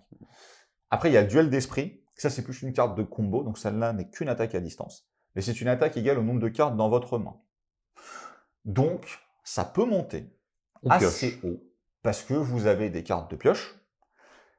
Potentiellement, vous pouvez rejouer les cartes de pioche avec le déjà vu de Denia, donc piocher quand même beaucoup. Sur les tests qu'on a fait, tu peux très bien monter à une attaque 12, 13, 14. Alors le problème, c'est que c'est mettre quand même énormément d'œufs dans le même panier, parce qu'à la fin du tour, tu te défausses pour n'avoir que 5 cartes en main. Mais il va y avoir des moments où tu as vraiment besoin de tuer un Vulcain, par exemple, et tu te dis, bah tant pis, je vais cramer, quitte à cramer toute la fin de mon deck, parce que derrière, tu as quand même un deck en général de 30 cartes, même si tu peux monter plus dans tous les jeux de cartes. On sait très bien que la limite, c'est la limite inférieure, pas la limite supérieure. Si tu es au tour 3-4, tu as déjà pioché 15 cartes, bah des fois tu vas piocher les 15 qui restent en te disant tant pis, j'en aurai plus après, mais si ça me permet de sortir ce gars-là. Donc la carte est quand même assez forte pour ça, mais elle se joue pas seule. C'est-à-dire que seule, en général, ça va être une misérable attaque 3-4. Par contre, bon, dès que tu commences à piocher derrière, donc c'est plus une carte de combo, là ça devient intéressant. Et cette dernière, et ça fait partie de son gameplay assassin, c'est l'embuscade éthérée. C'est après qu'elle se soit activée, vous la remettez où vous voulez.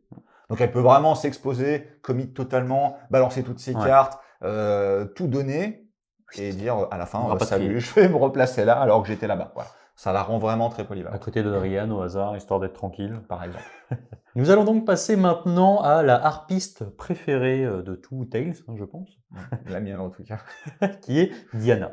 Alors Diana, en termes d'histoire, c'est l'espion courtisane archétypale, encore une fois, de la maison, donc choisie par Marcosias, qui lui a prodiguer des cours sur la manière de lancer des sorts. En fait, son talent inné vient du fait qu'elle peut lier ses sorts d'illusion à sa musique.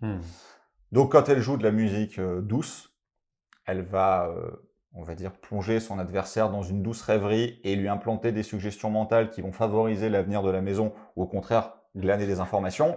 Par contre, quand elle joue de manière un peu plus énervée, ses notes vont devenir acérées et peuvent disloquer l'adversaire. Okay. Voilà. Donc on va voir que c'est quand même un personnage qui est très offensif.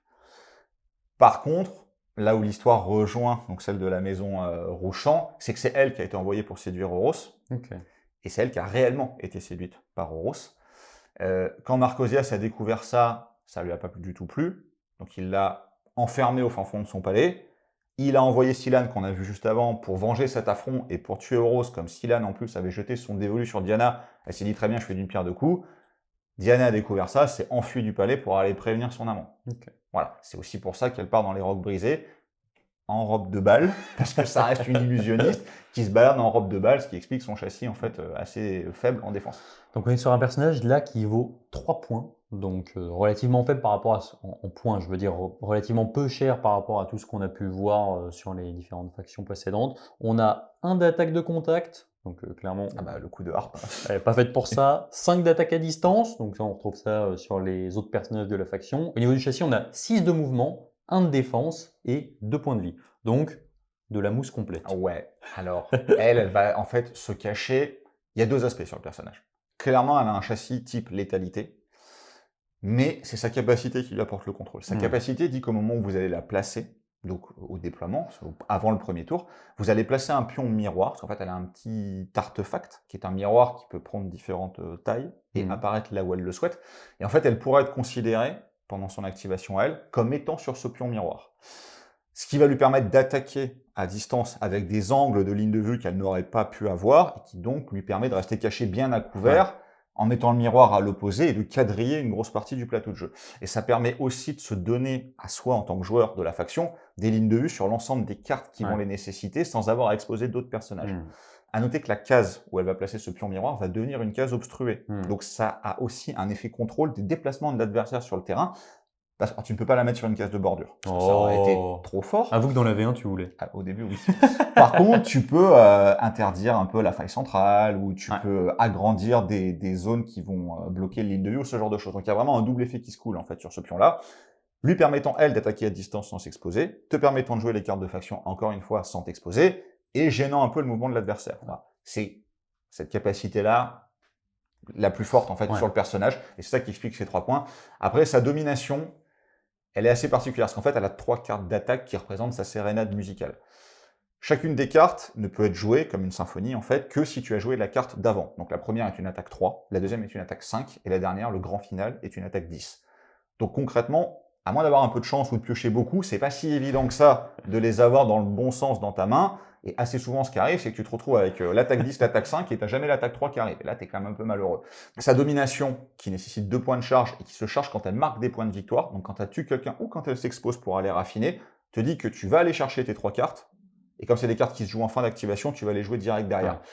Donc, quand ça se passe bien, tu vas quand même chercher tes 3 cartes, tu mets attaque 3, attaque 5, attaque 10, c'est surtout la dernière qui fait mal, mais potentiellement, à chaque fois que tu enlèves un point de vie, tu mets aussi un pion torpeur, et avec les lignes de vue qui te sont offertes par le miroir, tu peux aller chercher des Cyrus, des Kevan, enfin des personnages qui auraient tendance à aller se cacher. Des Kevan, très important. Voilà, très important des Kevan. Voilà, donc globalement, c'est un perso qui est assez offensif, ce qui dénote un peu dans la faction, mais qui a quand même une petite touche de contrôle via le pion miroir. Pour en terminer avec Diana, une chose qui est aussi importante à noter, c'est que comme elle est considérée comme étant sur le pion, si vous avez un ennemi adjacent à ce pion-là, elle ne peut faire aucune attaque à distance. Voilà, parce qu'elle est considérée comme étant en contact, vu qu'elle est considérée comme étant sur le pion. Voilà, ce qui fait que votre adversaire peut contrer, on va dire, la puissance de ce pion-là, en laissant un personnage à côté. Donc évitez de mettre le pion trop près d'une faille, pour qu'il puisse et gérer votre pion et raffiner en même temps. On va passer maintenant au personnage suivant, qui est Aureliane. Alors Aureliane est ton ami. C'est très important de savoir, Aureliane est ton ami. Aureliane, en termes de fluff, c'est un ambassadeur très influent de la maison, qui a été envoyé principalement au Fortin. Il gère en fait l'embarcadère Antalian, qui est une petite cité portuaire au nord-est du Fortin. Voilà, donc il s'est créé une petite fortune personnelle aussi, hein. On va pas se le cacher. C'est vrai qu'il a l'air plutôt bien à l'aise. Tant que Marcosias le voit pas, ça peut pas lui nuire. Il a beaucoup œuvré, en fait, au niveau du Fortin, pour s'implanter lui, en favorisant l'ascension d'un baron de fer par rapport aux autres, donc Ok. Mathias Merengrad, qui est le père d'Éric, pour la petite histoire, qui est un sale type, voilà, et donc lui a renforcé ça en plongeant en fait dans la faillite économique ses rivaux, en lui donnant des petits conseils ou simplement en rendant les autres fous. Un Voilà. vrai bon ami, comme tu dis, quoi. Et comme il a commencé à vraiment bien se développer, il s'est heurté à une autre force un peu mystérieuse dans le Fortin, plus exactement dans le cloaque, à savoir Valentian Price, qui a commencé à éliminer ses agents. Donc lui, il a commencé à s'enseigner sur Valentian Price, il s'est rendu compte que c'était peut-être pas quelqu'un avec qui il avait envie de se frotter, donc il a quitté assez vite le Fortin. Il a même quitté sa maison au niveau de l'embarcadère Antalion, il est retourné un peu à Antalion pour dire « Est-ce que je peux avoir une autre affectation, Marcosias, s'il te plaît ?» Et Marcosias l'a envoyé dans les rocs brisés. Voilà. Alors pourquoi je dis que c'est ton ami? C'est qu'en termes de jeu, on va le voir, c'est littéralement un allié de l'adversaire.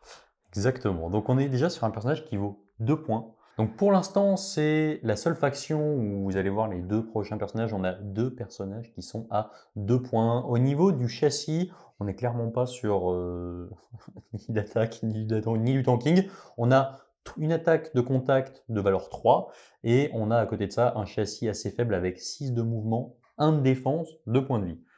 Donc on comprend que c'est un personnage qui ne va pas être là pour, disons, autre chose que ses capacités et les cartes qu'il apporte. Donc au moment où vous placez ce personnage, vous pouvez le placer dans le territoire adverse et il est considéré comme un allié par vos ennemis. Oui. Déjà, c'est sympathique. Aurélien est ton ami. Exactement. Et en plus, il faut savoir que ça va rester actif tant qu'il n'aura pas attaqué, utilisé de domination, utilisé de carte ou gagné un point de victoire. Donc ce qui veut dire que ça reste une petite menace dans le dos permanente de votre adversaire, de laquelle il va avoir du mal à se défaire si vous ne faites pas de bêtises. Alors concrètement, le but c'est de le garder caché le plus possible. On va voir pourquoi, notamment au niveau de sa domination. C'est pour ça que tu as envie de le garder caché. Le fait que l'adversaire ne puisse pas l'attaquer, ça veut clairement dire que vous ne pouvez faire aucun jet d'attaque contre lui. Donc en test, on a des petits malins qui ont essayé de se dire, si je le prends dans une zone d'effet d'une AOE, Ouais. ben, il est dedans, donc il l'a subi. Ok, on va réécrire. Parce que mes autres alliés les subissent. Mais non. Parce que même si les autres alliés les subissent, lui ne la prend pas. Voilà. Soit parce qu'il n'est pas réellement là, soit parce que par exemple c'est une AOE d'un coup et le gars se dit, Damien notamment, avec ses grosses attaques à deux mains, il se dit, oh, c'est Aurélien, je vais pas le taper parce que c'est mon copain. Voilà. Donc vraiment, vous ne pouvez pas le taper. Donc ce gars c'est une crampe. C'est-à-dire que tant qu'il s'est pas révélé, vous ne pouvez rien lui faire. Ça sert à rien de chercher un trou dans le warning. Vous ne pouvez pas le taper. Voilà. Il charge sa domination en finissant son activation à côté d'un personnage ennemi. Coucou, t'es mon copain, et je gagne un point de domination. Il bouge pas mal. Quand j'ai gagné 2 points de domination, c'est à ce moment-là qu'il va se révéler comme le sale type qu'il est, en te mettant littéralement, c'est le nom de sa domination, un couteau dans le dos. Ce n'est pas une attaque. C'est une domination unique. Vous allez jeter 5 dés. À chaque fois que vous allez faire un symbole attaque sur le dé, votre adversaire va perdre un point de vie. Parce que tu ne te défends pas contre une lame plantée entre les côtes quand tu penses que tout va bien et que c'est ton pote à côté. Ce qui veut dire pas de défense. Ce qui veut dire que toutes les cartes qui annulent les attaques, par exemple en cas de marche miroir ou ce genre de choses, ne fonctionnent pas. Donc en probabilité pure, c'est 1,66 points de vie enlevés. Et quand ça craque un peu, ça peut tuer des... Encore une fois, on va dire que je m'acharne sur lui, mais ça tue un Cyrus, ça tue une Solène, ou en tout cas, ça fait en sorte que la voix ne marquera pas ses 3 points de scoring à ce tour-ci, parce que tu vas lui enlever un point de vie. Donc c'est quand même assez fort. Pour un personnage à 2 points, et en plus... À côté de ça, il fait principalement ça. C'est-à-dire, il le fait une seule fois. Derrière, c'est une chips, avec une attaque 2-3, qui va claquer quand même assez vite. À noter qu'il est quand même, lui, pour le coup, vraiment chez l'adversaire, et que l'idéal, c'est quand même de réussir à suriner un gars avec ça, et de faire en sorte que Adrian s'active assez vite sur son ulti pour inverser les places derrière. Au niveau de ses cartes, encore une fois, un petit kit un peu offensif contrôle. Donc, il a une attaque 5 de contact à la fin. C'est-à-dire que si son premier coup de poignard n'a pas suffi, bah, il est révélé, en fait. Donc, il ne peut plus enlever des points de vie tout simple. Donc, on revient sur une attaque classique parce que maintenant, le gars qui sait que c'est un sale type, bah, il va se défendre. Donc, tu repasses sur une attaque 5 classique, mais ça reste quand même pas mal une attaque 5. Genre qu'en général, ces cibles, c'est des personnages assez fragiles. C'est ça, ouais. Ensuite, vous allez voir qu'il y a aussi des cycles dans le jeu. Dans Tales, il y a beaucoup de cycles avec des cycles de personnages à 2 points et il y a un cycle de personnages à 2 points. Tous ne sont pas sortis, hein, qui ont des cartes ou des dominations ou des capacités qui leur permettent de gagner des points de victoire. Lui, c'est sur une carte, et ça dit que s'il devait gagner un point de victoire, ou 2 ou 3, à la place, il en gagnera 5. Donc il peut très bien, l'utilisation classique, c'est raffiner une faille, au lieu de gagner un point, j'en gagne 5.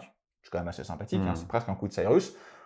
Ou alors, ça c'est le plus fluff, c'est je t'assassine avec mon petit coup dans le dos, et Ouais. au lieu de marquer un point de victoire parce qu'il y a un personnage qui a été sorti du jeu, je vais en marquer 5 à la place. Voilà. Ça aussi, c'est une carte de réaction. C'est après avoir marqué le point de victoire. La dernière est beaucoup plus risquée parce qu'elle se joue au début de son activation. Donc s'il n'est pas encore révélé, s'il n'est pas encore chargé, Ouais. soit tu sais que c'est le tour où tu vas tout lâcher, et dans ce cas-là, tu peux la jouer. En général, celle-là, tu la joues pas en début de partie. Cette carte, c'est la trahison inconsciente. Elle te dit qu'à chaque fois que ton adversaire va marquer un point de victoire, tu vas toi piocher une carte. Donc c'est quand même beaucoup d'huile dans ton moteur si par exemple tu affrontes une coterie Aether Scoring avec beaucoup de personnages sous Ulti de Cyrus ou ce genre de choses qui se disent on va quand même raffiner pas mal ce tour-ci. Tu vas mettre des cartes à la poubelle. Vas-y, raffine, pioche, pioche, pioche, pioche, pioche. Et notamment aller chercher les cartes qui peuvent empêcher l'adversaire de raffiner ou ce genre de choses. Voilà, donc il a un kit de cartes qui est correct pour un personnage qui vaut 2 points.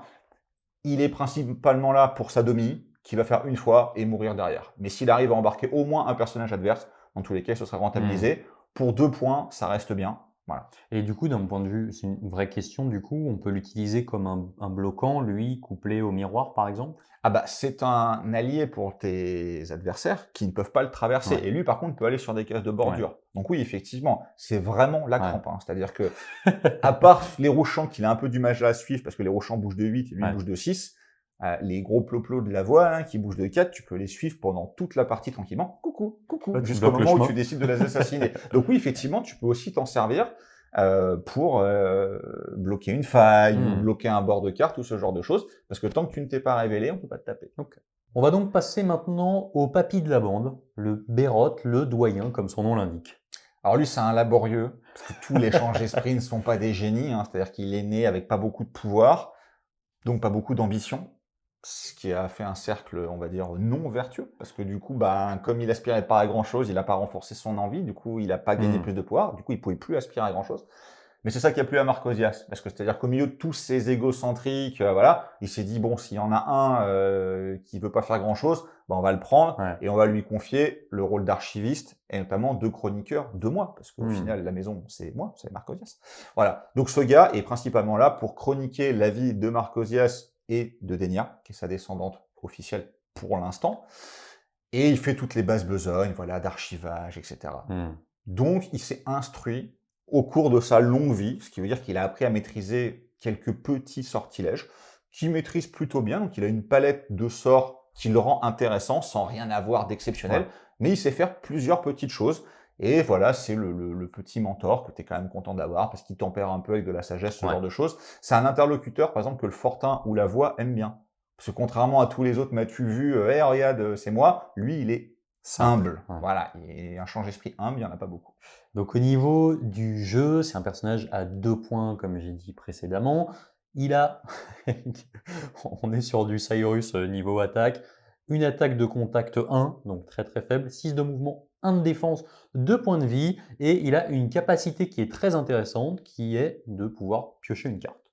Donc c'est une capacité qui va vous coûter une action, mais qui est en fait, tout simplement, on l'a vu tout à l'heure par rapport aux différentes mécaniques qu'on peut avoir, c'est hyper intéressant. Ça vous permet d'aller chercher des cartes, notamment des cartes de Diana au hasard si vous les avez pas forcément dans l'ordre. Et piocher, avoir une main un petit peu plus fournie, c'est toujours hyper intéressant dans ce genre de jeu, quoi. Bah, simple et efficace, comme tu l'as dit. Ça permet aussi, en fin d'activation, par exemple, de se dire, bah, mon adversaire a 3 cartes, moi aussi, bah, je vais aller me chercher la 4e. Parce que je vais comme ça aller marquer mes 3 points de scoring. Voilà. Ça fait partie, on va dire, pour lier cette règle à son fluff, c'est son côté sage des archives qui peut apporter des sorts supplémentaires ou des connaissances supplémentaires. Après, lui fait partie du cycle des personnages à 2 points qui chargent leur domination à la fin du tour.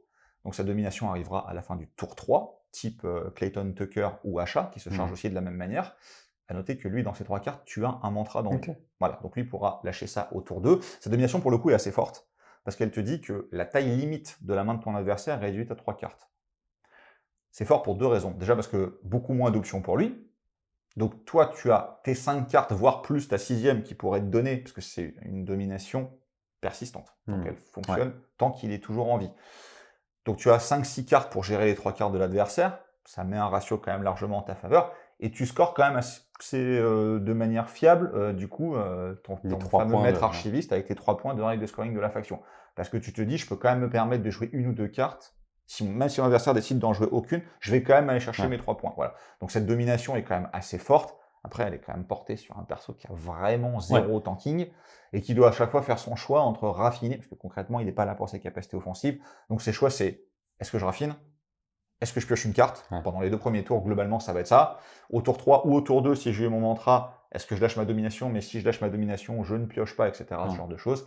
Voilà. À noter, ce qui est important, c'est qu'au moment où il lance sa domination, votre adversaire doit se défausser tout de suite, jusqu'à ne garder que 3 cartes en main. Ok. Par contre, à partir du moment où lui va mourir, il pourra remonter à 5 à la fin du tour. Ok. Et ça limite la taille de la main de l'adversaire à 3. Donc par exemple, en cas de miroir change esprit, même si le gars en face décide de piocher tout ce qu'il veut, il reste limité à 3. Donc en fait, il pioche pas. Voilà. Ok. Donc lui, il n'est pas mauvais aussi dans un match miroir. Ensuite, donc au niveau de son kit de cartes, on a vu, il a son petit mantra pour utiliser sa domination, qui est quand même sa grosse force, un tour plus tôt. Pour Mine de 2 rien, points, ouais. c'est quand même impactant. Ensuite, il a la carte connaissance du doyen, qui est une double activation de sa capacité, qui va faire piocher 2 cartes. Donc ça aussi, c'est quand même un souffle qu'on est quand même content de prendre. Et la dernière, personnellement j'aime bien celle-là, c'est l'œil de l'esprit. C'est une carte qui va rester en jeu. Tu l'attaches, tant que Bérot est en vie, la carte fait son effet, et ton adversaire va jouer avec sa main révélée. En termes de contrôle, on aime bien savoir ce que l'adversaire peut préparer. Je crois que j'ai déjà vu ça. C'est possible. Ce qui veut dire concrètement que quand il est sous domination et qu'il a l'œil de l'esprit, c'est quand même une plaie pour l'adversaire qui va vraiment tout faire pour s'en débarrasser. Et tant mieux, parce que si l'adversaire met beaucoup de ressources pour se débarrasser d'un personnage à 2 points, ça protège quand même des Diana, des Denia, des Sylane, des personnages comme ça, qui sont aussi fragiles que lui et qui ont donc besoin que l'attention soit pas trop attirée vers eux, mais qui sont les vraies menaces. Voilà. Lui, c'est plus une gêne, mais mine de rien, sous cette carte et sous sa domination, ça commence quand même à être un peu handicapant pour l'adversaire qui a envie de s'en débarrasser pour 2 points. Voilà, ça fait de ce personnage un très bon filer, en fait, que tu as envie de rentrer dans pratiquement toutes les coteries, parce que il n'apporte pas de contrôle, il n'apporte pas de létalité, mais il te met de l'huile dans le moteur de toutes tes compositions possibles. Oui, puis on le voit en plus couplé à un petit Aurelian, etc. Vous avez 2, on va dire, filers. N'abusons pas des anglicismes. Les remplisseurs. Des remplisseurs. Des personnages de complément. Ouais, nous avons 2 personnages d'appoint à 2 points chacun qui, au final, vous apportent quand même un tempo un petit peu différent via la pioche. Du contrôle quand même, parce qu'on a vu que ce personnage a entre eux son ulti, ses cartes, c'est très pénible pour le mec en face, et un petit peu d'aspect offensif avec Aurelian, parce qu'il va pouvoir être capable d'aller chercher un personnage. Donc globalement, pour 2 fois 2 points, on a quand même quelque chose de très solide, non pas défensivement, mais en termes de jeu, quoi. Ouais, moi, c'est 2 personnages que j'aime bien jouer, honnêtement. Et la plupart des gens qui ont joué Change Esprit en jouent souvent soit l'un, soit l'autre. Voilà. Même par la suite, parce qu'au début, vous n'avez que 6 personnages dans le starter, ce qui limite un peu le choix des compositions. Voilà. La grosse différence ici, c'est est-ce qu'on va jouer Denia ou pas? Parce que comme elle vaut 7 points, elle prend une grosse partie des points de votre composition. Sinon, vous vous posez pas de questions, vous jouez ces deux-là. Et souvent, il y a un choix à faire entre Diana, Bérot et Aurelian. Et ça dépend vraiment de là où vous voulez mettre le curseur entre, on va dire, la létalité qui est plus incarnée par Diana, le contrôle qui est plus incarné par Bérot, ou un mix entre les deux avec Aurelian. Donc après ce petit topo sur les différents personnages, on va attaquer les cartes génériques avant de vous présenter notre top et nos petits choix perso de cartes, puis de personnages. Est-ce que tu peux nous présenter les cartes, quelques cartes, on va dire, emblématiques de la faction et de ses différentes mécaniques? Alors, on va commencer par la première, la parole d'annulation, qui est une carte qui se joue en réaction au fait que votre adversaire ait joué une carte et qui dit simplement annuler l'effet de cette carte. Donc, c'est un contre-sort. Voilà, vous en avez un. Mais il est quand même assez emblématique de ce qu'est le contrôle dans un jeu de cartes.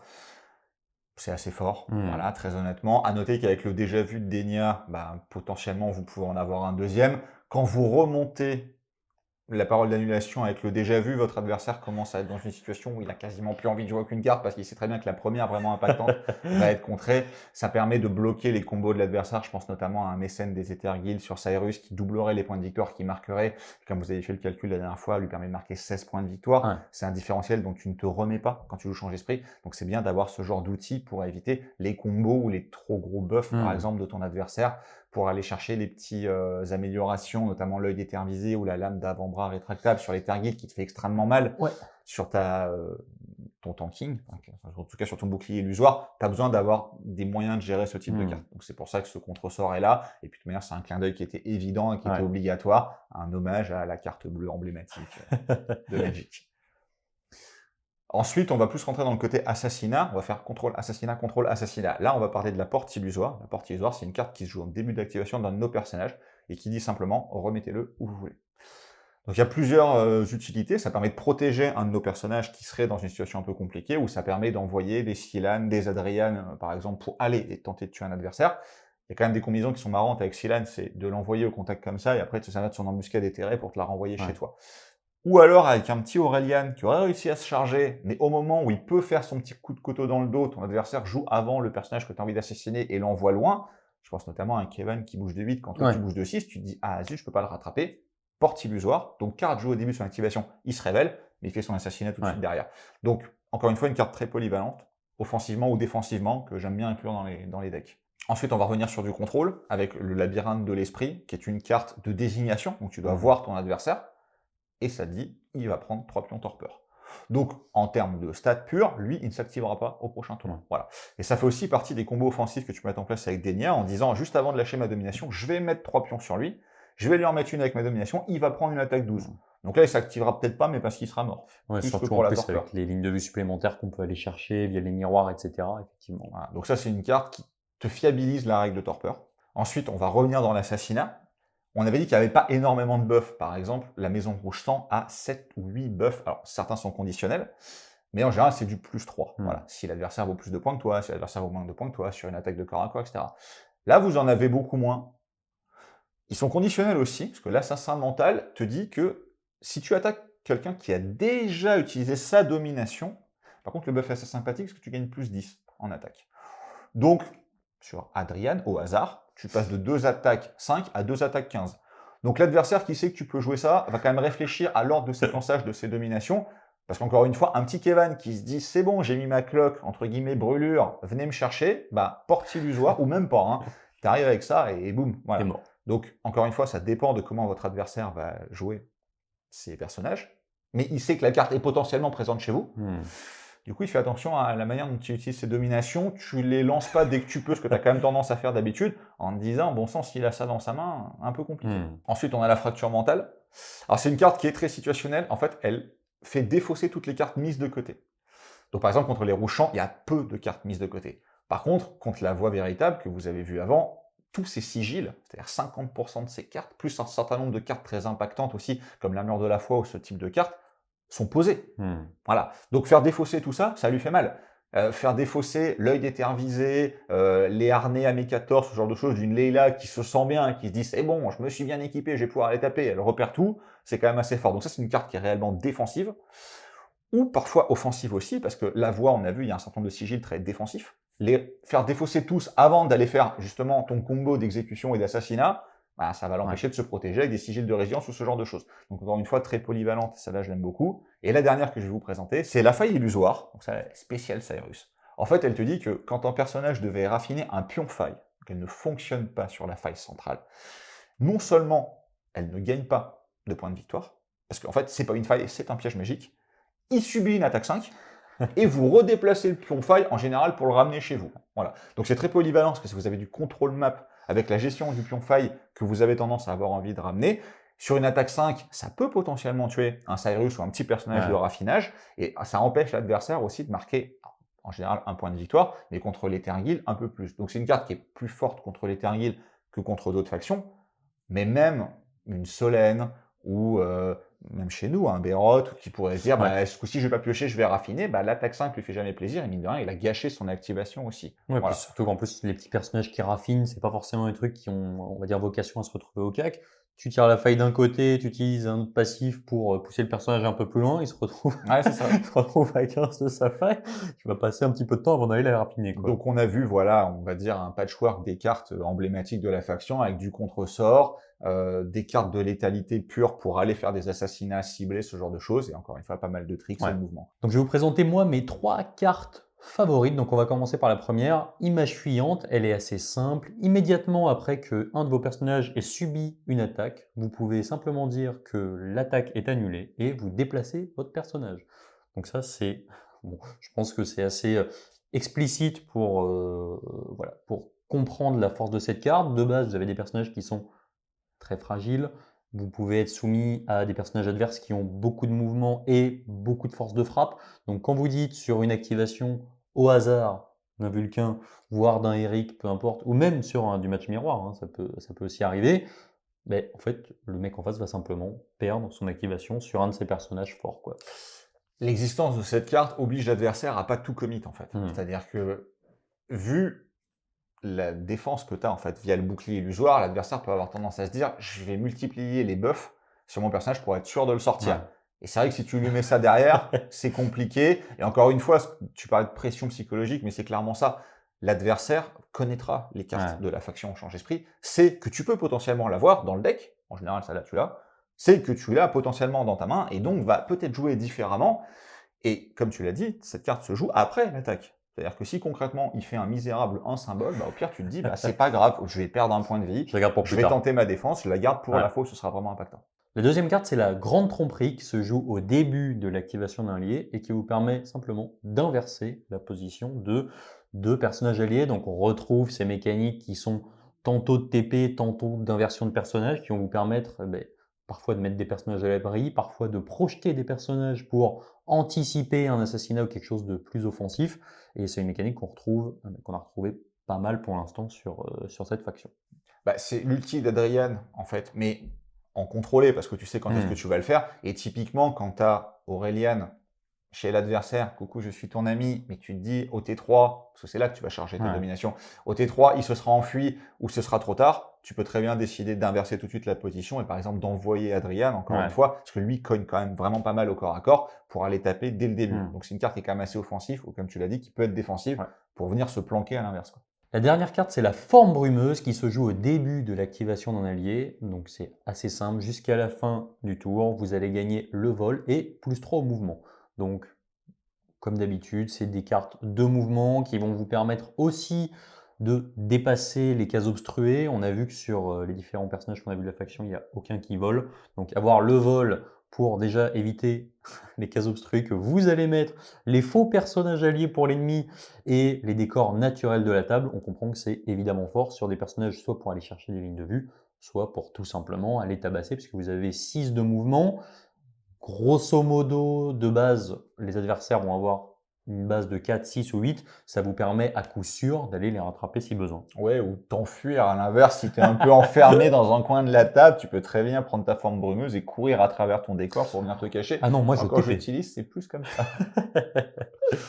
À mon tour d'attaquer mon petit top 3, donc j'ai pris les cartes les plus retorses que j'ai pu trouver parce que c'est ça que j'aime bien jouer. La première, c'est l'illusion de faiblesse. Alors, l'illusion de faiblesse, c'est une carte qui se joue au début de l'activation d'un personnage adverse et qui lui dit que jusqu'à la fin du tour, il aura 0 en défense.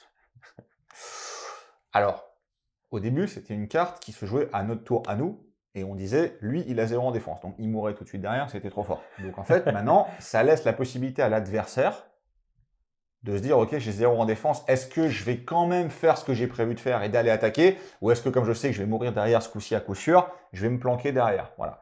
Mais comme on se rappelle de l'ordre d'activation des cartes, tu vas être obligé de la jouer toi quand même relativement rapidement, parce que si tu passes, tu ne peux plus jouer de carte derrière, donc tu peux pas laisser ton adversaire buffer, buffer, buffer et dire maintenant tu as 0 en défense, il faut le dire tout de suite.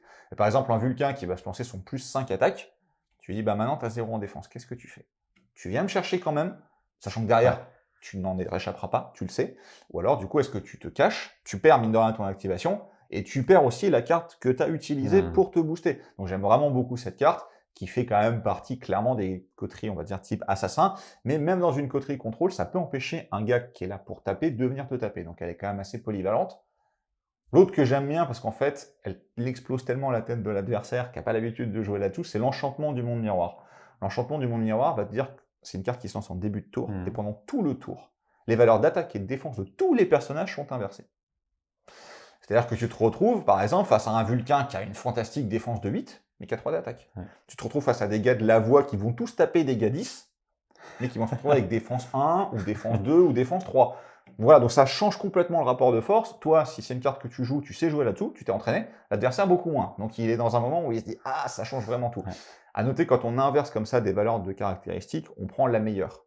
Donc par exemple, un personnage qui aurait Vulcain 8 d'attaque de contact et 6 d'attaque à distance, il aurait une défense de 8 parce que c'est la meilleure de ces deux valeurs. Voilà. Mais j'aime vraiment ça là parce qu'elle met l'adversaire dans un moment où il se dit, là, je vais prendre 2 minutes et tout revérifier. Après, il y a des fois où tu la lances et ta petite Solène, qui a 1 d'attaque mais 10 de def, qui se retrouve avec 10 d'attaque, elle arrive, elle t'explose ton Adrian et tu te dis, bon, ça, c'était pas prévu, quoi. Voilà, donc faut aussi faire attention de la manière dont tu s'en sers. Elle peut être à double tranchant, mais théoriquement, tu la lances quand même au moment où c'est le plus propice pour toi. Ouais, on voit qu'en plus, ça synergise extrêmement bien avec les mécaniques de torpeur si vous commencez à avoir à distribuer un peu des tokens un petit peu sur tout le monde. Si le mec de base se retrouve en mousse et qu'en plus il peut pas jouer, c'est peut-être le moment où il faut frapper de manière chirurgicale, quoi. Et la carte est comme si l'inversion du monde miroir. Qui a une armure en miroir? C'est Adrian, et lui, ça ne change rien. Ouais. Comme il a 5 attaques et 5 en défense, lui reste fiable sous cette carte-là. C'est pour ça que c'est une carte que j'aime bien jouer aussi avec ce personnage-là. À noter aussi que si vous avez Adrian, il y a 2 effets de remplacement, parce que lui donne sa défense. Ouais. Et vous avez un effet de remplacement, vous prenez le plus favorable. Voilà. Ok. J'insiste un peu sur cette règle parce que pour le coup, ça fait partie des règles un peu avancées. C'est-à-dire que si vous aviez une attaque de 8, vous vous retrouvez avec une défense de 8, lui vous donne sa défense de 5, vous choisissez la meilleure. Donc vous prenez la défense de 8. Voilà. Et la dernière carte, mais j'ai gardé ma préférée pour la fin, c'est l'espoir illusoire. C'est une carte que vous allez mettre de côté. Vous allez nommer 2 cartes. Et ces cartes, votre adversaire ne peut plus les jouer. Donc ça nécessite quand même de bien connaître le méta et de connaître les coteries adverses. Ou alors simplement de se dire, il a un Vulcain, les cartes de Vulcain, on les connaît parce qu'il est obligé de les avoir dedans, et sa double activation corps à corps ou son plus 5, je ne veux plus jamais les voir. Mais ça permet aussi de se dire, on est en retard sur le scoring, je vais aller chercher les piliers de la voie véritable qui veulent l'empêcher de marquer 10 points, ou je vais aller chercher le contre-sort d'en face en cas de match miroir pour être tranquille, je vais aller chercher le déjà-vu de Denia pour créer un différentiel au niveau des cartes. Enfin, elle offre beaucoup de polyvalence, mais elle dépend aussi de votre connaissance du match-up et de votre connaissance de votre plan de jeu et aussi du plan de jeu de l'adversaire jusqu'à la fin. Donc elle est potentiellement très forte quand elle est bien utilisée, mais c'est pas si simple de la maîtriser. C'est pour ça que ça fait vraiment partie des mécaniques que j'aime bien. Oui, puis en plus on voit que ça peut synergiser très bien avec un Bérot au hasard, si on a envie de bloquer un tour. Petite question, en fait par exemple si l'adversaire a les cartes en main, ça veut dire qu'il doit les défausser ou simplement il les garde en main? Il les garde. Ok, donc C'est c'est pour ça encore que pire quand que tu ça. disais, ça synergise très bien avec Bérot, parce que quand l'adversaire n'a plus que 3 cartes et que vous les connaissez, parce qu'il y a un œil, vous voyez sa main, bah, tu joueras pas ça et pas ça. Ouais. Ça va le bloquer parce qu'il ne peut défausser qu'une carte à la Ouais. fin du tour, donc il va au moins mettre 2 tours à se défausser cette carte-là. Donc il y a aussi un lock quelque Ouais. part de sa main que vous pouvez mettre en place. C'est pas facile, parce qu'il faut un Bérot, il faut la carte de Bérot, il faut cette carte-là, il faut avoir déclenché sa domination. Ça fait beaucoup, mais quand ça se passe, c'est du bon contrôle. Oui, et puis disons que de base, les effets sont indépendamment forts et en plus ils synergisent les uns avec les autres. Donc effectivement, si on est dans un monde parfait, on a tout, ça se passe bien, mais déjà de base, c'est encore une épine dans le pied par rapport au plan de jeu de votre adversaire, quoi. Ouais, puis comme on l'a dit tout à l'heure, il y a des personnages qui valent cher aussi parce que leurs cartes sont très fortes. Donc ça peut punir des utilisations de Rykard, des utilisations de Vulcain, des utilisations d'Eric, qui ont des cartes qui sont très fortes, Ouais. qui coûtent dans leur coût en points, et de se dire si tu l'as rapidement, bah, ces 2 cartes, tu ne pourras pas les jouer. Ça peut quand même vraiment affaiblir, entre guillemets, le personnage d'en face via l'utilisation d'une carte de notre côté. Donc elle est extrêmement polyvalente, que ce soit offensivement ou défensivement, mais il faut bien connaître ce que peut jouer ton adversaire. C'est très rigolo à faire contre la première carte de Diana d'ailleurs. Oui, bah, par exemple, en cas de miroir, tu dis tu fais pas ta première carte, bon, bah, 3 cartes voilà, poubelle. bah, elle, poubelle, et du coup, sa domination poubelle, Ouais. concrètement, oui, ça la Ouais. neutralise beaucoup quand même. On va passer maintenant à nos personnages préférés avant de faire une petit point de vue, méta, comment ça se joue, etc. On va commencer par moi, puisque c'est moi qui choisis. Est-ce que tu es une princesse changesprit? Ah, c'est pas la princesse que je vais choisir. Je vais parler, du coup, moi j'ai choisi Aureliane. Alors, vous l'avez vu, je pense, jusque-là. J'aime bien les personnages avec on l'a vu avec Cyrus notamment, j'aime bien les personnages avec vraiment des règles un petit peu atypiques. Je vais pas dire qui cassent le jeu, mais qui ont très clairement sont très pénibles pour votre adversaire d'une manière ou d'une autre. Bon, pour lui, c'est vraiment complètement évident. On a un personnage qui ne va quasiment pas jouer jusqu'au moment où on va décider qu'il va faire un massacre. Et de mon point de vue, pour 2 points, ça reste psychologiquement une épine dans le pied du mec en face. Et en plus, le tour où il est capable de s'activer, il peut aller chercher beaucoup plus que les 2 points que lui représente, quoi. Donc c'est une utilisation qui n'est pas forcément simple, mais qui peut être extrêmement bien rentabilisée. C'est un des personnages sur lequel, pendant les playtests, on a eu le plus de retours, parce que, comme tu as dit, il est chiant pour l'adversaire. J'ai pas dit chiant, j'ai dit que c'était une épine dans le Et comme pied. il vaut que 2 points, on a souvent eu des retours du style ah, il est trop pénible, il devrait en valoir plus. Il a été énormément testé. Ces 2 points, c'est la bonne décision d'avoir pris 2 points. En fait, c'est psychologiquement, il est plus nuisible psychologiquement que ce Ouais. qu'il fait réellement en termes de jeu. Parce que dans une grosse majorité de parties, il va se révéler, il va enlever 1 ou 2 PV, il va pas tuer la cible, sauf un Cyrus, ce genre de choses. Il va mourir derrière, il aura pas fait Mmh. grand-chose. Et mine de rien, quand tu vois des achats qui valent 2 points, qui peuvent te sortir bien synergiser n'importe quel personnage du jeu, lui ne peut pas. À moins Mmh. d'avoir vraiment beaucoup de chance, entre guillemets, sur tes 5 dés que tu vas lancer.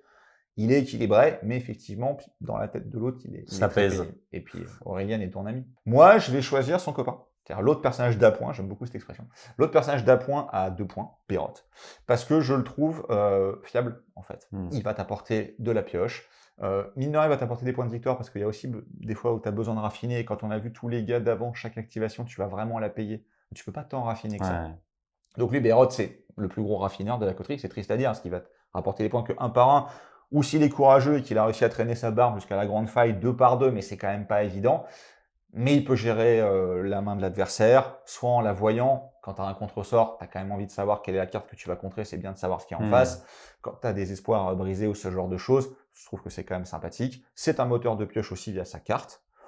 Et son ulti, moi, je le trouve vraiment bien parce que créer le différentiel, ça t'apporte encore une fois du scoring. Donc, mine de rien, c'est peut-être le personnage qui t'apporte le plus de scoring de la Mmh. faction.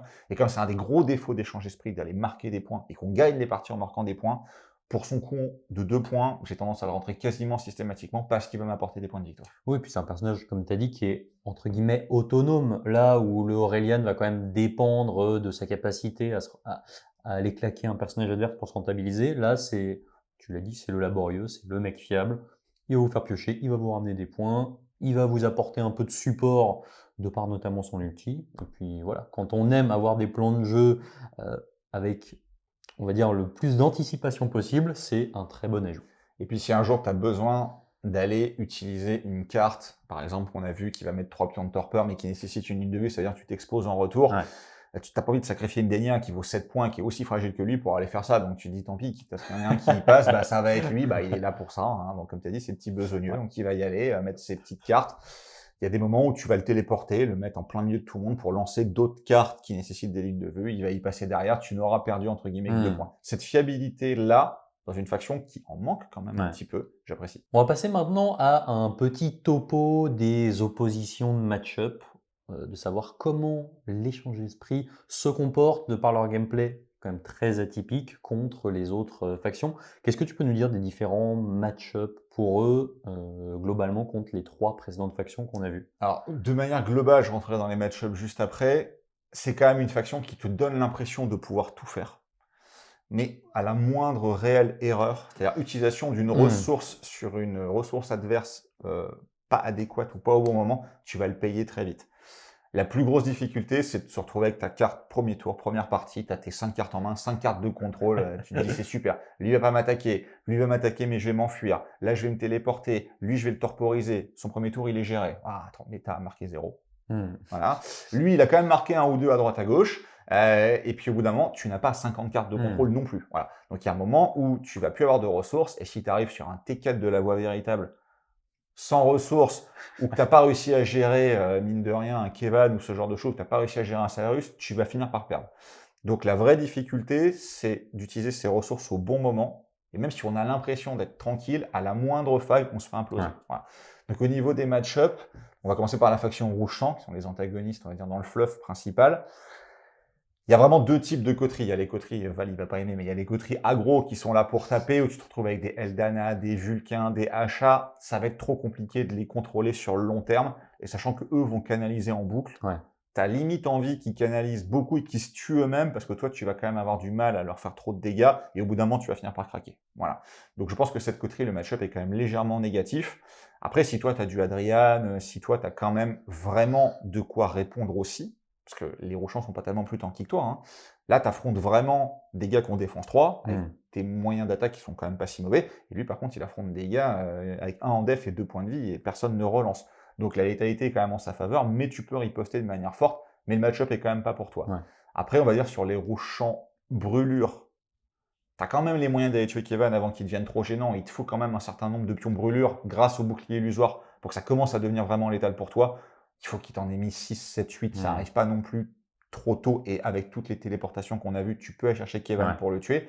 Et le dernier archétype des Rouchans, qui est le Blast, dépend quand même vraiment beaucoup d'Oros et de Belize, et tu as aussi la capacité d'aller sniper un de ces deux personnages, ce qui casse un peu le combo des La deux. synergie. Ouais. Donc, globalement, c'est un match-up équilibré, sauf sur les compos vraiment très offensifs où tu vas te retrouver face à Eldana, Asha, Vulcain. Là, c'est compliqué. Sur les autres, c'est vraiment du 50-50. Ouais, on va être assez dépendant justement des cartes que tu as présentées tout à l'heure sur tes favorites pour inverser les attaques, les défenses, nerfer d'une manière ou d'une autre. Et donc, en fait, toute la subtilité du truc va être dans ne pas dépenser trop de ressources pour amoindrir les forces adverses, quoi.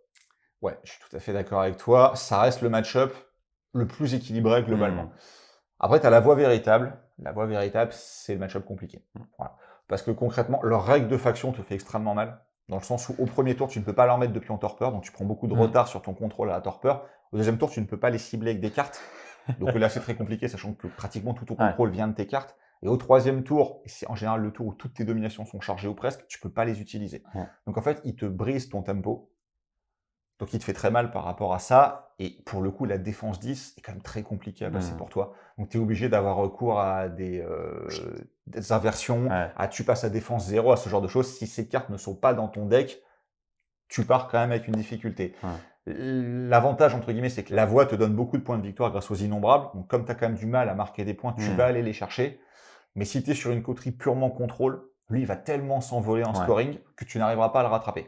Par contre, si tu es sur une coterie assassin, que tu arrives à lui faire sauter un point de vie par tour pour l'empêcher, lui, de marquer grâce à sa règle de scoring, que tu t'arranges pour marquer grâce à la tienne, tu peux la gagner comme ça.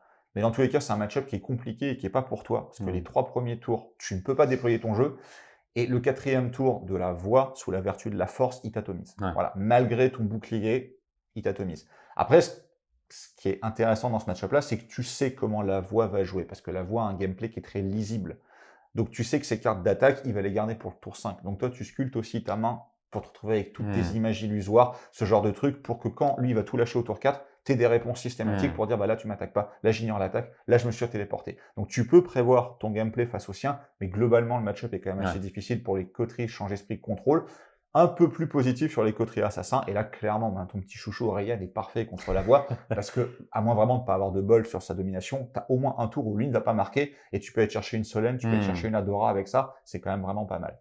Et après, l'Ether Guild, ça dépend beaucoup de la composition de l'Ether Guild. Il y a 2 trucs qui te font extrêmement mal, c'est Eric. Parce que Eric, il te fait un PV direct. Donc quand on a 2, pour le coup, bah, tu pleures vraiment très fort. Et Anton, ou les cartes type lame d'avant-bras rétractable ou ce genre de choses. Parce que pour le coup, en termes de létalité, c'est très compliqué à gérer. Donc quand c'est posé sur un personnage, tu as intérêt à le tuer très vite. Et que ce soit Anton ou Leila, c'est quand même défense 5 et 4 points de vie, ou Eric, c'est défense 8 et 5 PF. Tu as vraiment du mal à les sortir. Et Cyrus, c'est une plaie parce que, en fait, il score trop si tu le couches pas très vite. Donc, si tu te retrouves à être purement contrôle, encore une fois, c'est difficile. C'est pour ça que quand on voit pour les match-ups contre les factions qui sont déjà sortis, je pense qu'il vaut mieux partir avec une composition équilibrée entre l'assassinat et le contrôle que du pur contrôle. Parce que pour l'instant, le pur contrôle, vous êtes quand même moins bien sur la plupart des match-ups. Voilà. Donc c'est, je pense, la faction qui est la plus complexe à jouer des 4, sur laquelle il y a le plus de choix, donc sur laquelle il y a le plus d'erreurs potentielles de notre côté. Après, il faut vraiment arriver à maîtriser son tempo qui est assez particulier et qui dépend énormément de ce que l'adversaire va t'imposer. Voilà. Donc il y a des fois, le plan de jeu de l'adversaire est assez simple, que ce soit de la voix ou les coteries très aggro dérouchantes, tu sais ce qu'il va faire. Par contre, tu te retrouves sur de l'Ether Guild avec un Eric, un Cyrus, et par exemple une Sarah, donc tu vas te retrouver avec l'automate. L'automate aussi, il est pénible, parce que comme c'est un personnage valence 0, tu ne peux pas lui mettre de marqueur torpeur. Et comme tu ne peux pas jouer de cartes pendant son activation, tu ne peux pas jouer toi tes cartes qui vont gérer pendant son activation à lui. Donc c'est pareil, ça t'enlève quand même beaucoup d'outils, donc mine de rien, il est pénible aussi. Donc les match-ups sont un peu en défaveur d'échange d'esprit quand tu apprends à les maîtriser. Par contre, quand tu les joues vraiment très bien, que tu as une connaissance de ce que la coterie adverse peut te faire, ça se rééquilibre totalement. Mais encore une fois, je pense qu'il vaut mieux partir sur un équilibre entre l'assassinat et le contrôle pur, voire sur de l'assassinat pur et dur. Donc, quand tu joues des coteries purement assassins, avec toutes les cartes, on va dire, de debuff de l'armure adverse, un minimum de contrôle quand même pour l'empêcher de jouer, ce genre de choses, et tous les personnages qui te codent, on a quand même vu qu'Adrienne a 2 attaques 5, Diana t'as pas 5, Silan t'as pas 5, bon, t'as quand même de la létalité, tu peux aller la chercher, et tu peux faire assez mal. Alors t'es pas un rouge sang, mais mine de rien, tu peux trouver à sortir même des Anton ou des Leila sans trop de difficulté, ce type de chasse intermédiaire, tu peux les avoir. Voilà. Donc encore une fois, des match-ups équilibrés qui vont aussi beaucoup dépendre de vos choix, et vous allez avoir à en faire un certain nombre. Mais justement, voilà, c'est, en tout cas, moi, de mon point de vue, ce sont les factions qui sont en tout cas que moi je préfère, parce qu'en fait ce sont des factions de choix qui vont faire qu'au début, vous allez faire pas mal de conneries, vous allez vous faire laver et au fur et à mesure, en fait ce sont des factions que je trouve gratifiantes dans le sens où vous allez progresser dans la maîtrise du truc et vous allez tout simplement renverser la vapeur par rapport au début où vous allez avoir beaucoup de mal.